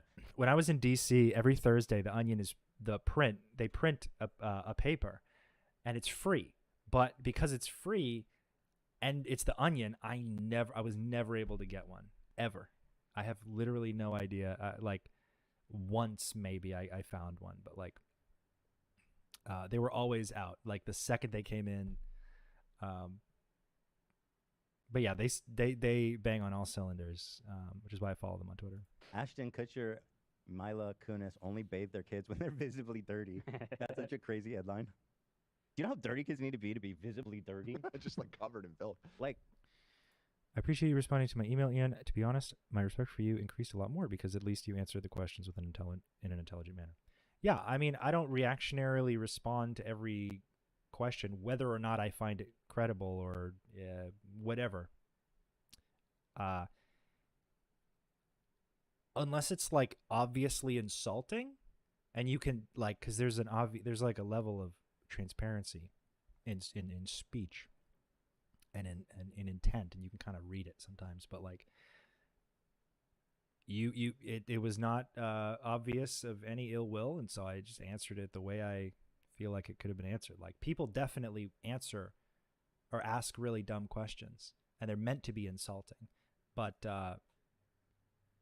I'm not as reactionary as those people who are, instead of asking rational questions, insulting me. You understand? You know, it's like it's just every day for me, essentially. This is not the Onion. if I don't see dirt, you ain't dirty, boy. Just like if I ain't seen DNA, then how do you prove it's real? Stretch, I don't know. Said, when I had children, I didn't wash them every day, Kunis said. On Armchair Expert. Can't wait to see her back on that show. I wasn't that parent that bathed my newborn ever. Ever? What? However, Kutcher, 43, said, if you see the dirt on them, clean them. Otherwise, there's no point. No point.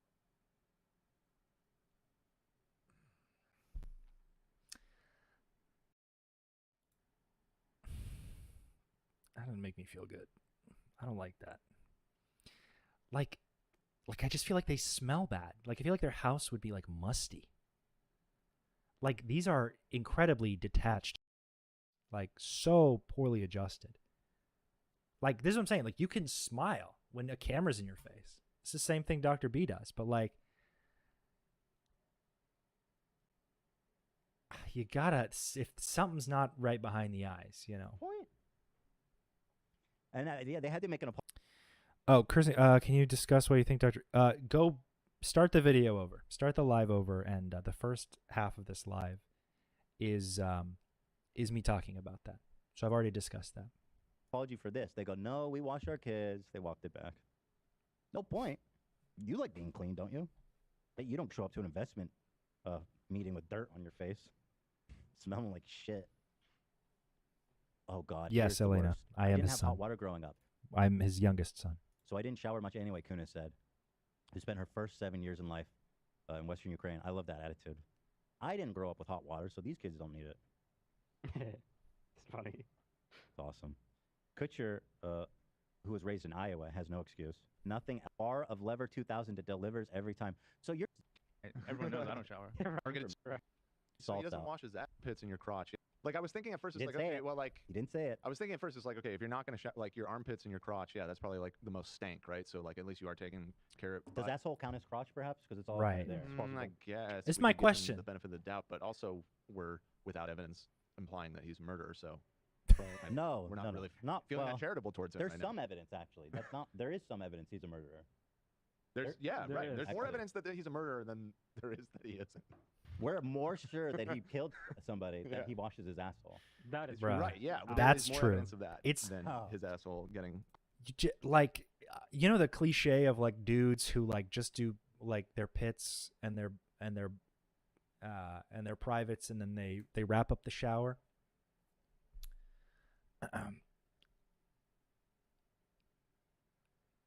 These people see less. These people do not see that there is more to life. I don't know how to describe my problem with it, but it is a big one. Like, please wash your ass. If you don't wash your ass, you're not allowed in my chat. I'm sorry. You gotta figure that out. We're not ready to talk about anything until that bad boy is clean. This is a matter of intellect. Cleanse. So we're giving him the benefit of the doubt. Civility, humanity. We have evolved. It is the year 2023. In a sense. Right. Look at these disgusting freaks. Listen, if you don't want to watch... Kelso was the most annoying character on that show. I know. I'm just going to say it. I agree. I Yeah. never cared for Kelso. No, Agree. me neither. Not that funny. Did you know... But I thought Hyde was the funniest. Egg on my face. Well, Hyde was always like the bad boy, like spit in your face, like he doesn't care, and he was always ready to like not give a shit. Turns out that's not acting. He's an angel investor in Uber, though? I didn't. Well, now you know. Put some respect on his name.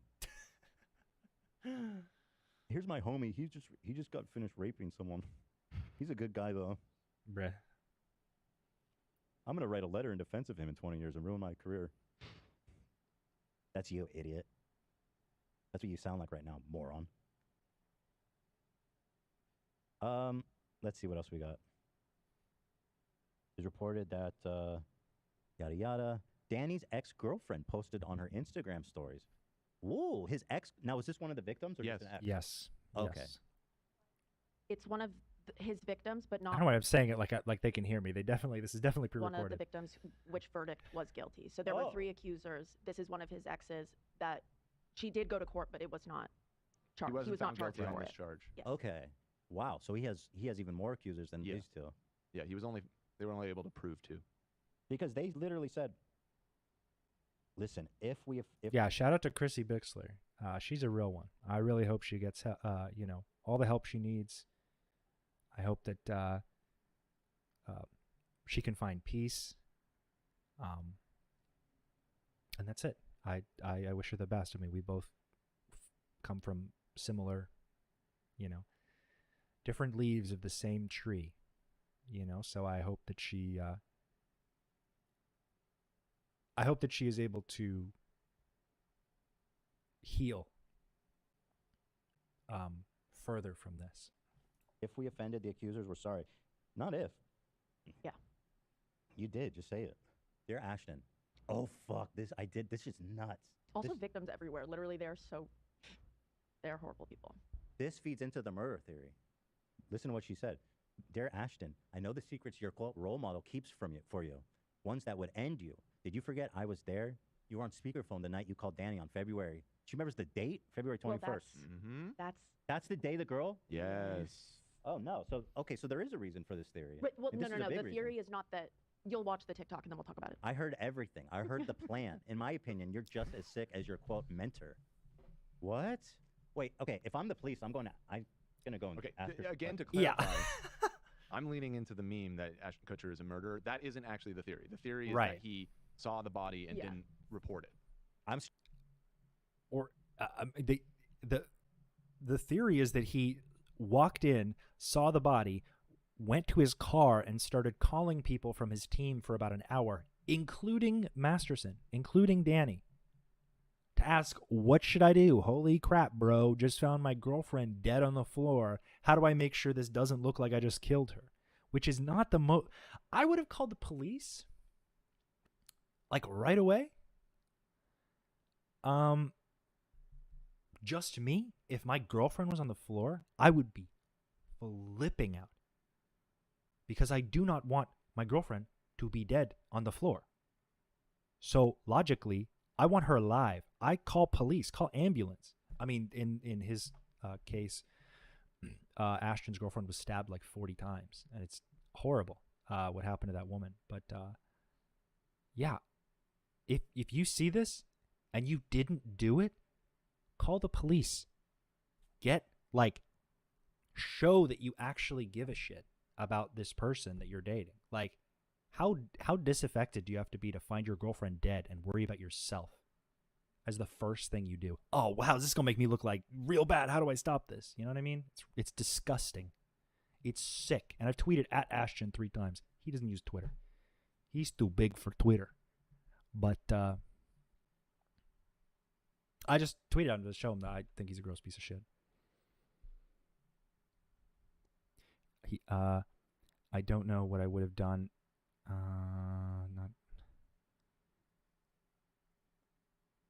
He absolutely did that. And because he didn't tell the cops the truth, the murderer continued to kill others when he could have been in prison. Literally. Like 100%, which is another thing. Like, he could have still been in the house, but you went into the, like, people have been stabbed like a bunch of times and then survived. Like, the amount of times that, like, people died because immediate medical action wasn't taken or whatever, or like,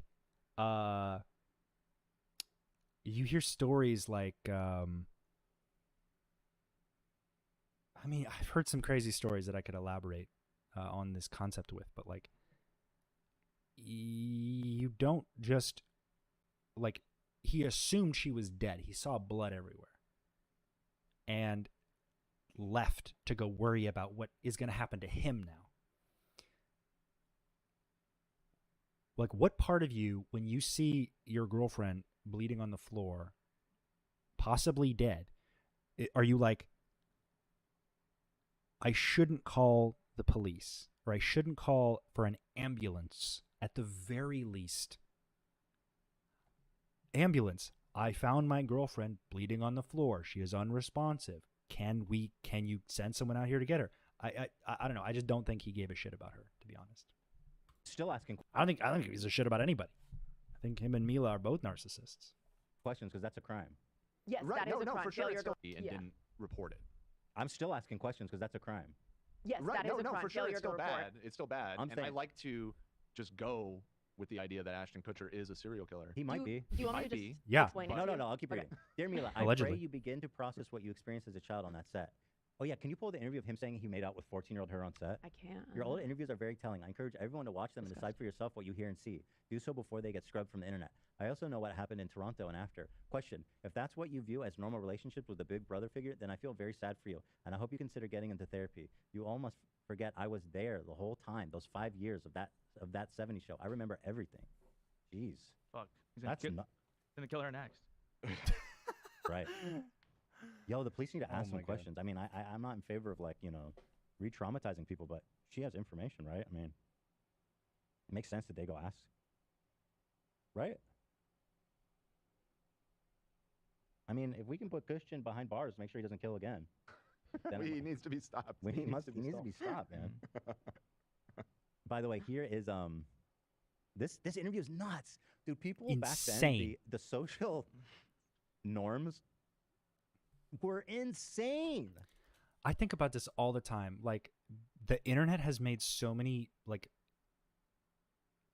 strides in advancing social consciousness. Like, the amount of victims, because of the internet, like, everyone can communicate with everyone. So, like, the amount of interconnected experience and, like, anecdote, like, victims have voice on the internet, and you can say anonymously what's happened to you and correlate with people who've had similar experiences. So, like, so many more people are talking.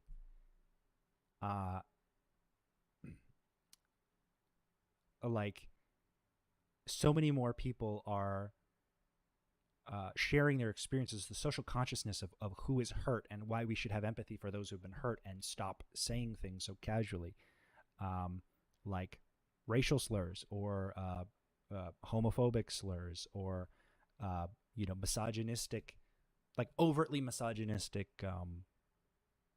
things. It's just like, when I look at, like, old movies, so many of them just do not hold up. And even just, like, very harmless, ones that I thought were very harmless, it's just very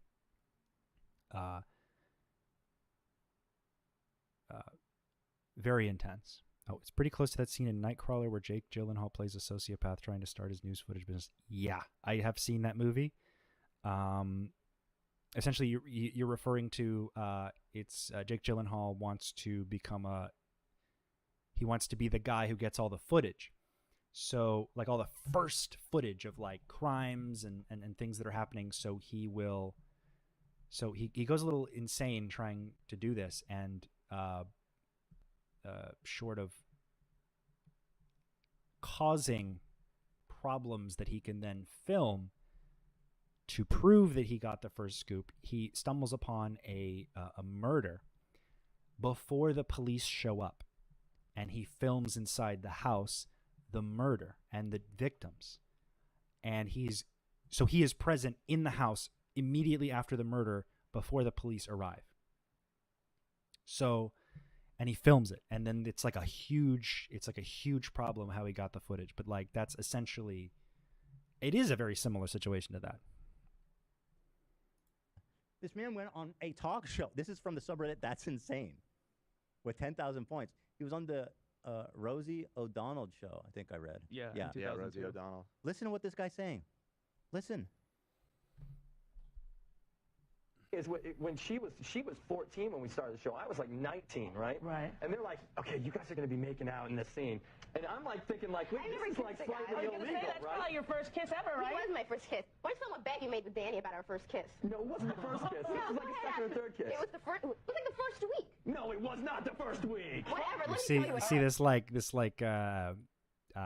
jovial dismissal of everything she says to lighten it. Like, you're not remembering it properly. Like, he's gaslighting her because she is, in a lot of senses, a victim in these areas. So like, he's like doing this kind of over, like when somebody jokes, oh, that's not how it happened. Oh, that's not, like, that is gaslighting.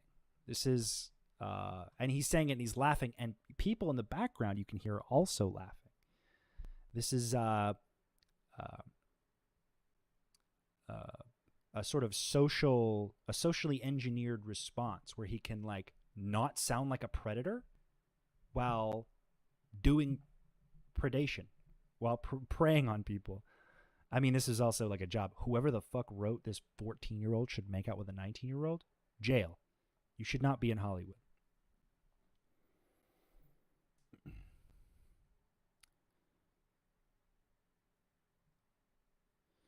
Can I ask you, do you believe Ashton is full of crap and doesn't help traffic kids, instead is a predator? Do I think he's a predator? Just curious. I'm just asking. I definitely think he's a predator. He has predatory, probably, instincts that he knows are not lawful. But I bet if any of us were a fly on a wall in a room, a private room with Danny and Ashton, we would probably see an echo chamber of agreements. I do not doubt this in the slightest. They literally have been best friends their entire professional careers. No, let me tell you about No, okay, I've never kissed a guy. So I was so, I mean, you know, Ash was attractive, and I was a 14-year-old little girl, and I was extremely scared for my life. Sure. And he was very nice about it. He was like, oh, don't worry. So I was like, okay. Then Danny goes and goes, dude, I'll give you $10 if you French kiss her. What do you stick stick your tongue in my mouth or some? What? No. For $10. You're making it sound like it was like really. Okay, Dan, we had a little side bet going. Yeah. Like, Which was? It wasn't very as to whether or not, you're kissing on the show or boyfriend and girlfriend. Yeah. You would use tongue, right, Rosie? I mean, you would. It depends what kind of an actor you are, I guess. Dude, why would you tongue kiss a 14-year-old? Yeah. At the end of the day, it's not like method acting. You're tongue kissing a 14-year-old at 19. You're beyond illegal at that point. Oh, fucked up. I love how he incriminates Danny too. Danny was trying to get you to. No, it's Danny's fault. It's Danny's fault. An appropriate relationship with a 14-year-old Natalie Portman. And then the host isn't even like, the fuck? Like Rosie, like she seemed a little. She didn't really lean into it as much as I was expecting, to be honest. Let's see. It was like, I guess it depends on what kind of actor you are. Nobody said anything. $20 that I wouldn't. We had Julia, we had a cute little side bet going of a sexual nature about a 14-year-old girl.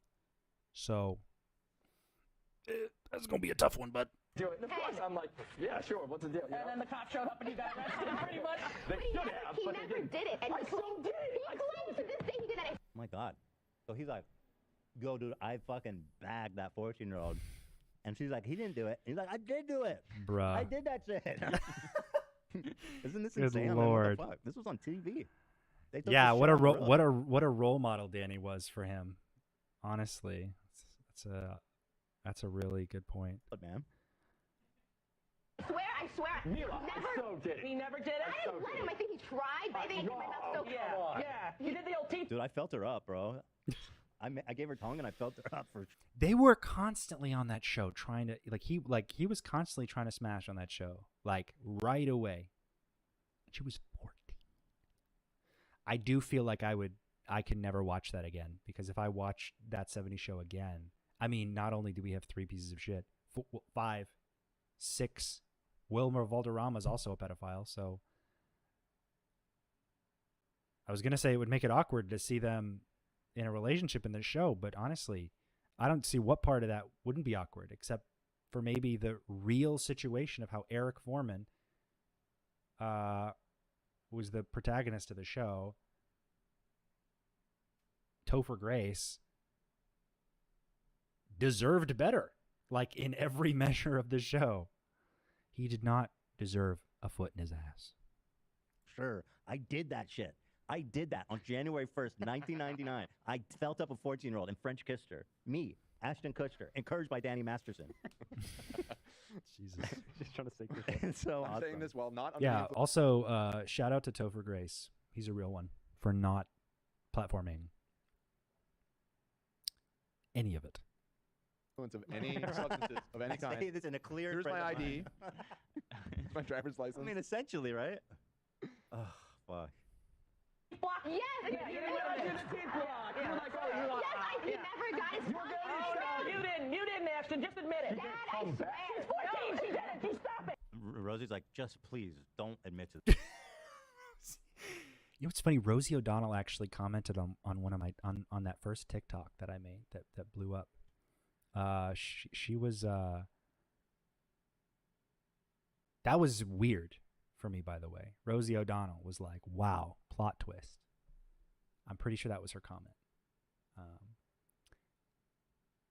That's the only. That's all I have to say about Rosie. But yeah, she is very interested in preserving the legality of this situation. So she's like, "Oh, I mean, I guess it depends." She's basically saying, "But you're not a pedophile, right?" And she's like, "Oh, only a pedophile would do this." And then they're just kind of like riffing back and forth. Poor Mila has no fucking idea what's going on. Obviously, she is an adult now, but she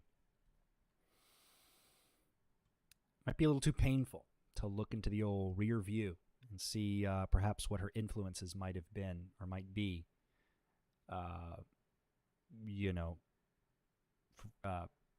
in the past. They may be a little bit too traumatic To this, please. because of the company she keeps. Are all psychos. I did that shit, bro. Right. She would know that was not the first. You had turned 15 by then. No, she was 12, but I know it. There's a big difference. That 1 year makes the whole world change. No, it All does right, not. then. We're coming up with the guy who has a name that should have been chased for show business. Wilmer Vanderama. I don't even know how to say it. What's the point? Yeah, Danny will be here as well. Don't go away. Jesus, Rosie. She just No didn't give a she didn't give a fuck. She's a Wilder Vanderama. Oh, huh? Yikes, Rosie. That's weird. I mean, like, dude, this was in 2002, so 21 years ago. Bruh. It's a long time. Yeah. It seemed like that long to be Oh like, my I God. assaulted a little girl in camera, and I told this story on shows because it was awesome, and I'm glad I did it. It was awesome. I'm glad I did it. Hey, Rosie. Everyone up there is trying to like prevent him from saying it. I was like, Yeah. I did that shit. No, for sure. No, I remember the No, day. man. It's fuck. so insane, man. Here, you have to skip over one, but since we're watching this, I think you should watch this one next. Okay. I have it highlighted. Another. Is it in the from doc or the Mojo, Discord? from Punked. In the doc. Okay. It's number 16. Oh, the punked one. Oh, Mm-hmm. the Hillary Duff comment. Okay, there it is. Number That's 16. rough. That's a rough I one. got it highlighted. Oh. So who's this person posting these? The same person that posted the victim, the one that. His ex clip of Ashton Kutcher. Oh no. Oh, 2003, the next year. Rooftop and shouted out to the world. Well, so you know what's McGuire. She also has an album out. She's going to be in a movie called Cheaper by the Dozen, and she's one of the girls that we're all waiting for to turn 18, bro. Along with the Olsen twins. Any 15-year-old. Like he could have, like he knew he shouldn't have said it. He hesitated real hard, but he said that shit anyway. Oh. Yeesh.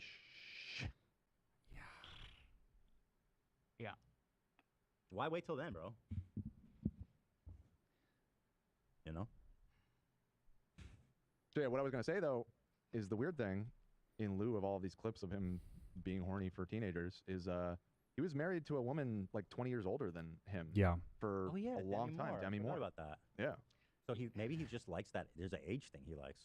Or there's a lot of age gaps in this man's life. Or maybe he looked back at these clips and like they're so fucking bad. I'm gonna need to date I an go older the woman and polar opposite. start an organization that helps children. I'm going. Because this is fucked. I need to marry a MILF. Going back in To time. beat the pedo. 15 years older than him. They got Isn't it 5 like- right Interesting. Security number, all of her info. Well, that's the thing. They have to register in the system, payroll. Yeah. They have to get her. And they purposely It's looked the other way. impossible. Yeah. Too young, and they told her to lie. Dude. They wanted to cast her, and she was too young, and they told her to lie. Dude. And they purposely looked It's the other way. impossible.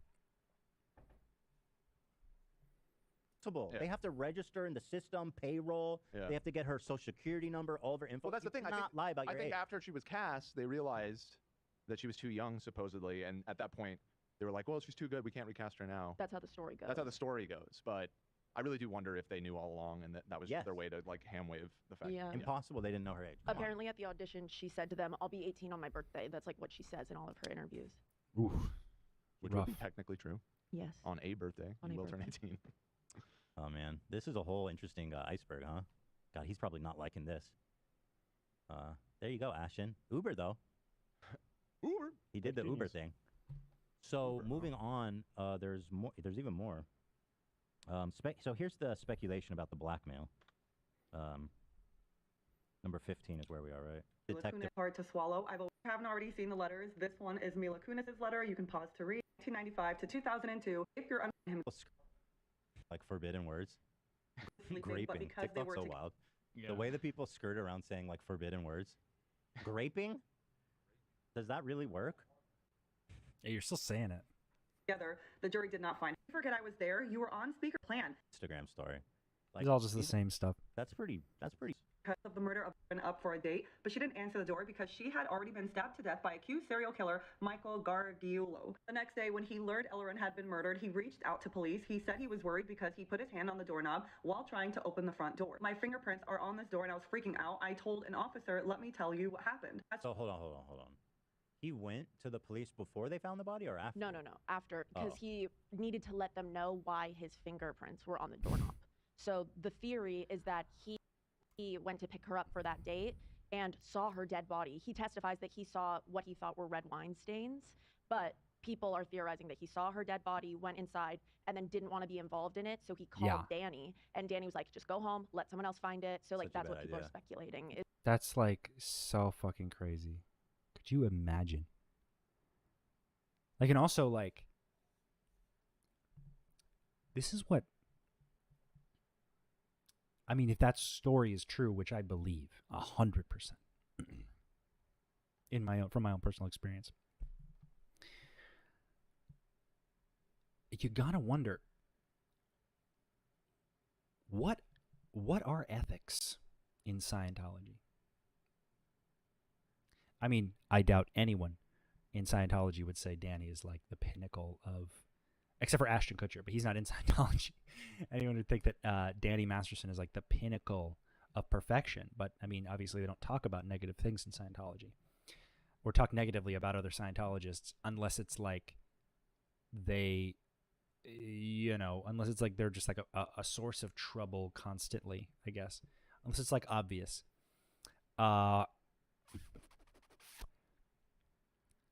It just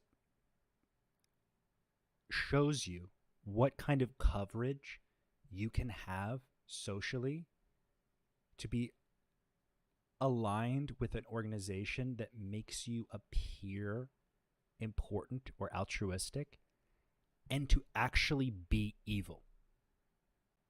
like while doing those things, while being in that situation. I mean, you know, there's degrees to this. I think my parents are very intentionally attempting to exploit as many loopholes in the system as they can to make as much money as they can. And, you know, like, I think my parents are very, they don't really care about anybody but themselves, and their importance with relation to Scientology, whatever that may be, to them. But, like, it just goes to show you how you can just be an evil person and still cloak yourself in a veil of, it's always this like over the top shit too. It's always like they're going above and beyond and they're starting anti-trafficking organizations, and like, it's just so weird. I mean, Danny is for sure evil, in like a very selfish way. The forbidden words thing is so silly when it comes to someone like Danny, like, who was literally a convicted R-wordist. Yeah, everyone should be able to say it without any throwbacks from the algo guidelines.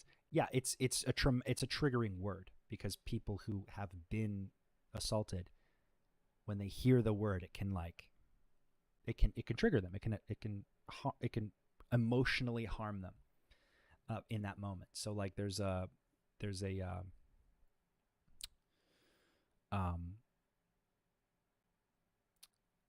effort to protect these people by not by having policies that make more aggressive language and topics like more forbidden, or perhaps less monetizable. If you're talking about, like, you don't want to just profit from, like, I don't know, there's a social reason for it. And I think it's hard for me to articulate, you know, without perhaps thinking it. But like, yeah, like if you talk about problematic things and your video is very triggering, you want to let the person who's watching know. And if you want it to kind of be for everybody, you kind of got to layer it in some cushion, put some cushion there, so that it's more appealing for everybody, including the people who could be triggering too. But instead, you change it, you say something else. I think when it comes to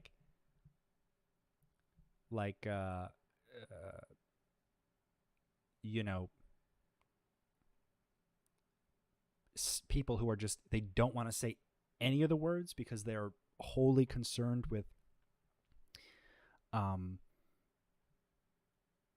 like their assured income, especially with YouTube. Like, you're never going to hear my dad talk about anything other than what he's been doing. You will never hear him speak out of anything of remotely that has any kind of like social importance at all, because his opinions are very extreme and rigid and perhaps unempathetic. And he knows that if he talks about anything else than what's gotten him money, there's a potential he can lose that money. And I think he knows that he has problematic viewpoints. So, you know, there's an effort. But I think you get what I'm trying to say. It's just a very bizarre situation. I don't use it because I don't want to trigger the people who watch me. I mean, I say things on accident. I say things as I'm blasé, walking myself through a thought. I speak. I sometimes like think faster than I speak, and I try to catch up, and I glaze over the nuance sometimes. But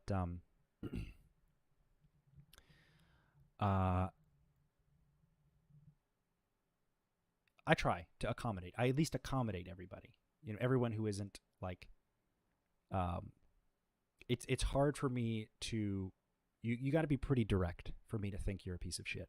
You have to be pretty on the nose, intentionally attempting to manipulate or cause harm, for me to be like, okay, So I'm gonna. Yeah. Oh, and then I guess there's allegation. Like if you say somebody, it's like a legal issue. I get. Yeah, that's a good point, Carpe. It's like if you say the word, if you say the R wordist, like he did this, like it's legally you're saying, you're claiming something that could be defamation or what have you. I guess That almost certainly happened because like you're going to pick up your girlfriend. Yeah. She doesn't answer. You have a scheduled date. She's not answering. The lights are on. Like you're gonna find out what happened. No, for sure. Yeah. No, that makes sense. You're gonna walk around the house. You're gonna look in. You're gonna try to get in because you're afraid. Maybe hopefully she's okay. If that is true, I feel like it probably is true. To leave your loved one laying there, that's so. To like, did he sleep that night? Did he just go to bed while his girlfriend was like dying on the floor? Like, or dead on the floor? He knew that she was there and he just was like, oh, I'm just going to go to bed.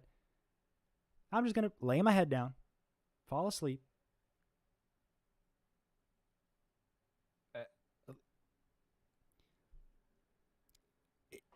Volatile, psychopathic behavior. Oh, crazy. And then, he said he saw red. He testified in court that he thought that they were red wine stains. So he looked through the window. That's not even plausible. He looks in the window, sees red wine stains, and then goes, "Okay, cool, I'm gonna take off." Doesn't make any sense. Well, he had to explain why his fingerprints. Also, blood does not look like wine. Sorry. And she's not answering. No, I don't buy it. I think he killed her. In my opinion, of course. I agree. Thank you. And you agree with my opinion? Yeah. I mean, it's a funny meme that he did it, but I don't think he did it. I think he's just so. He's so narcissistic that he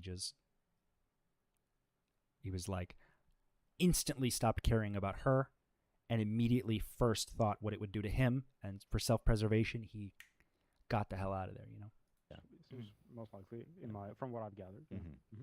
I don't know. Learned Ellerin had been murdered. He reached out to police. He said he was worried because he put his hand on the doorknob while trying to open the front door. My fingerprints are on this door and I was freaking out. I told an officer, let me tell you what happened. As for Mila, Chrissy writes, Dear Mila, I pray you begin to process what you experienced as a child on that set. Your older interviews are very telling. I encourage everyone to watch them and decide for yourself what you hear and see. Do so before they get scrubbed from the internet. I also know what happened in Toronto and after. Question, if that's what you view as a normal relationship with a big brother figure, then I feel very sad for you and I hope you consider getting into therapy. You almost forget I was there the whole time, those first 5 years of that 70s show. Is this it? She's a reader? Is there more interesting? Yeah, that's it. Oh, here she reads a little bit more. I remember everything. She then reposted this tweet where it says, Ashton and Danny always treated Topher badly. Topher has never liked Danny. I learned this while doing my early reporting on the then allegations, now conviction. So yeah, apparently Topher, who I guess people were giving him shit for never hanging out with the cast, is now vindicated. And he left the show early, too. Oh, I'm waiting for that. I want to hear from Topher. Oh, yeah. Topher knows something. Against Danny. She added to that by saying Topher was bullied by Danny Masterson and isolated by most of the cast because Danny's like a cult leader. Danny hated Topher because Topher didn't bow to Danny like his other young castmates. I loved Topher. If I so much as said hi to Topher, I would be given a scolding and then ignored by Danny. It broke my heart. Wow. He was the only guy on that set Sounds with like a good guy, man. I'm going to test to his character. integrity and a moral compass. Yeah, honestly. That's my experience. I was there. Let's go. Yeah, there's no way. Like, it almost makes more sense that like Mila is so whipped that like, and she's done some shit also that like she's convinced will make her look bad. That like, that's why she was so upset that people heard her character reference, that she didn't want to do it to begin with. She just did it because she absolutely had to. Like you could have just not, just so fucked up. Not the only one speaking up because Topher Grace's wife also posted to her stories. Ashley writes, to every grape victim that is re-traumatized. I'm sorry, grape is. But it's written here, so you can't really. Sounds like wine. You've been graped into a nice vintage, which sounds horrible. I do not mean to. No. Graped. Sorry. Should I button that? No. I think it's super weird that people on TikTok. I want everybody to be able to say loudly and boldly, Scientology officials have been working tirelessly to protect and cover up the crimes of a convicted rapist in Danny Masterson, because it's proven. It was proven beyond a reasonable doubt that Danny Masterson did violently sexually abused those 2 women. It's been proven through anecdotal proof, not by a court, that he is guilty of more than 2 assaults. So there's that. And I would love for more of I would love if there was an appeal. I would. Danny's karma is if there is an appeal, more victims are going to come forward with more evidence. How many? Now that they showed that, like, actually now it's double life or triple life or quadruple life. I mean, they do that all the time. I think he could rack those numbers up. I think he could maybe break a record or something for how much how much prison time he can get. Talk to that. Thank you. Traumatized by witnessing society debate and focus their attention on what is going to happen to the rapist, I see you. And it turns out there were more cast members from that 70s show who also wrote support letters for Danny Masterson. Really? And that would be the actors who played Kitty and Red Foreman. Yeah, there was a bunch of great victims in Portugal yesterday. Say what?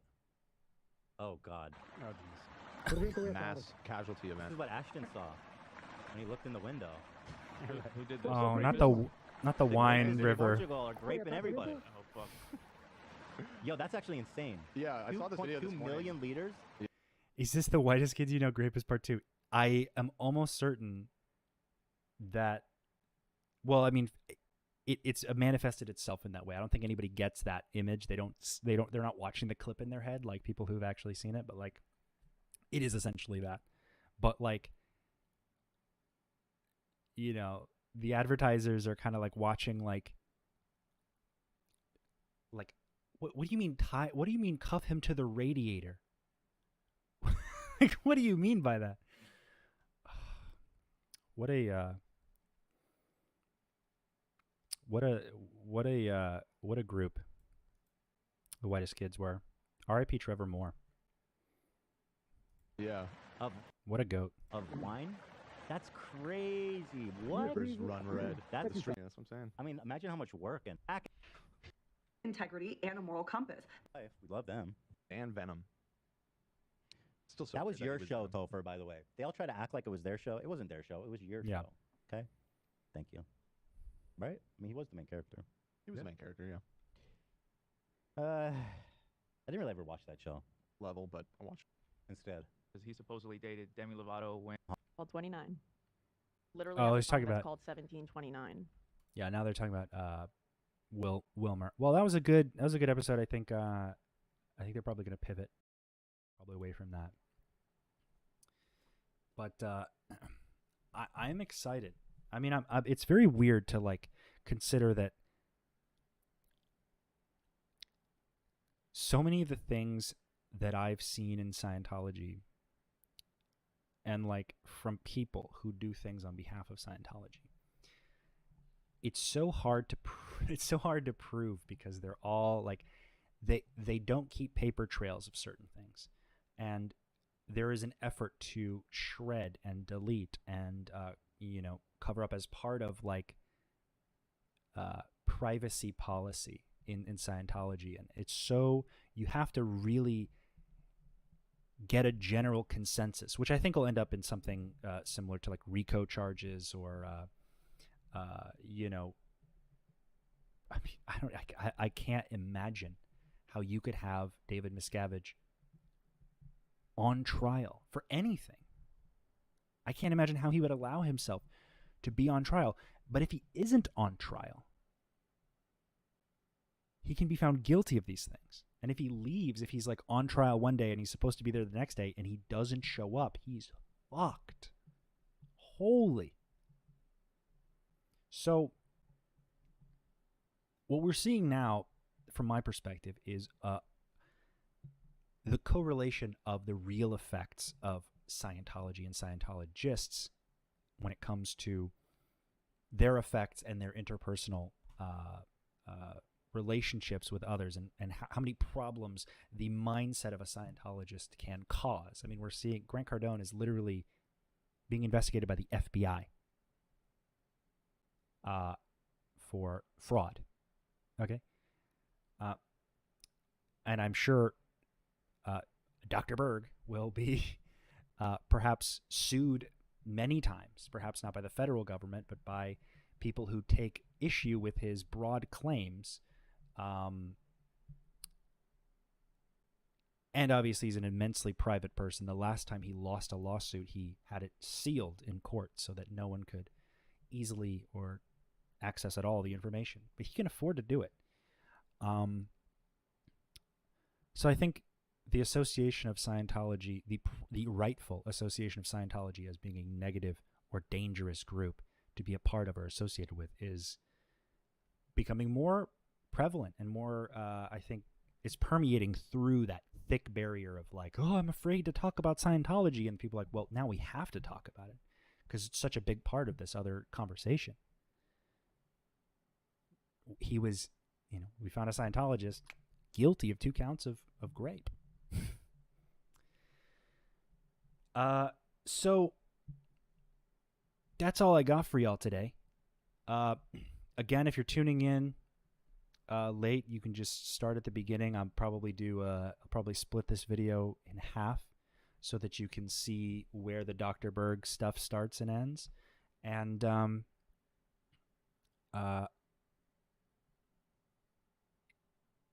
want to make this more regular. I'm working out some things to do that. But I appreciate y'all being here, chilling with me. I hope you all have a fantastic rest of your Tuesday. It's T-Mobile Tuesday, everybody. Make sure you check the app. Get your free Little Caesars pizza.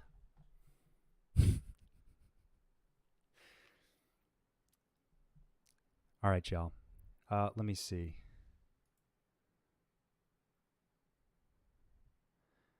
Love to see you on Lex Friedman or something. I don't know about Lex, but I mean, I would definitely, I'm open to talking more. Just the only people who like reach out to me are like, what's his name, Jesse Peterson, or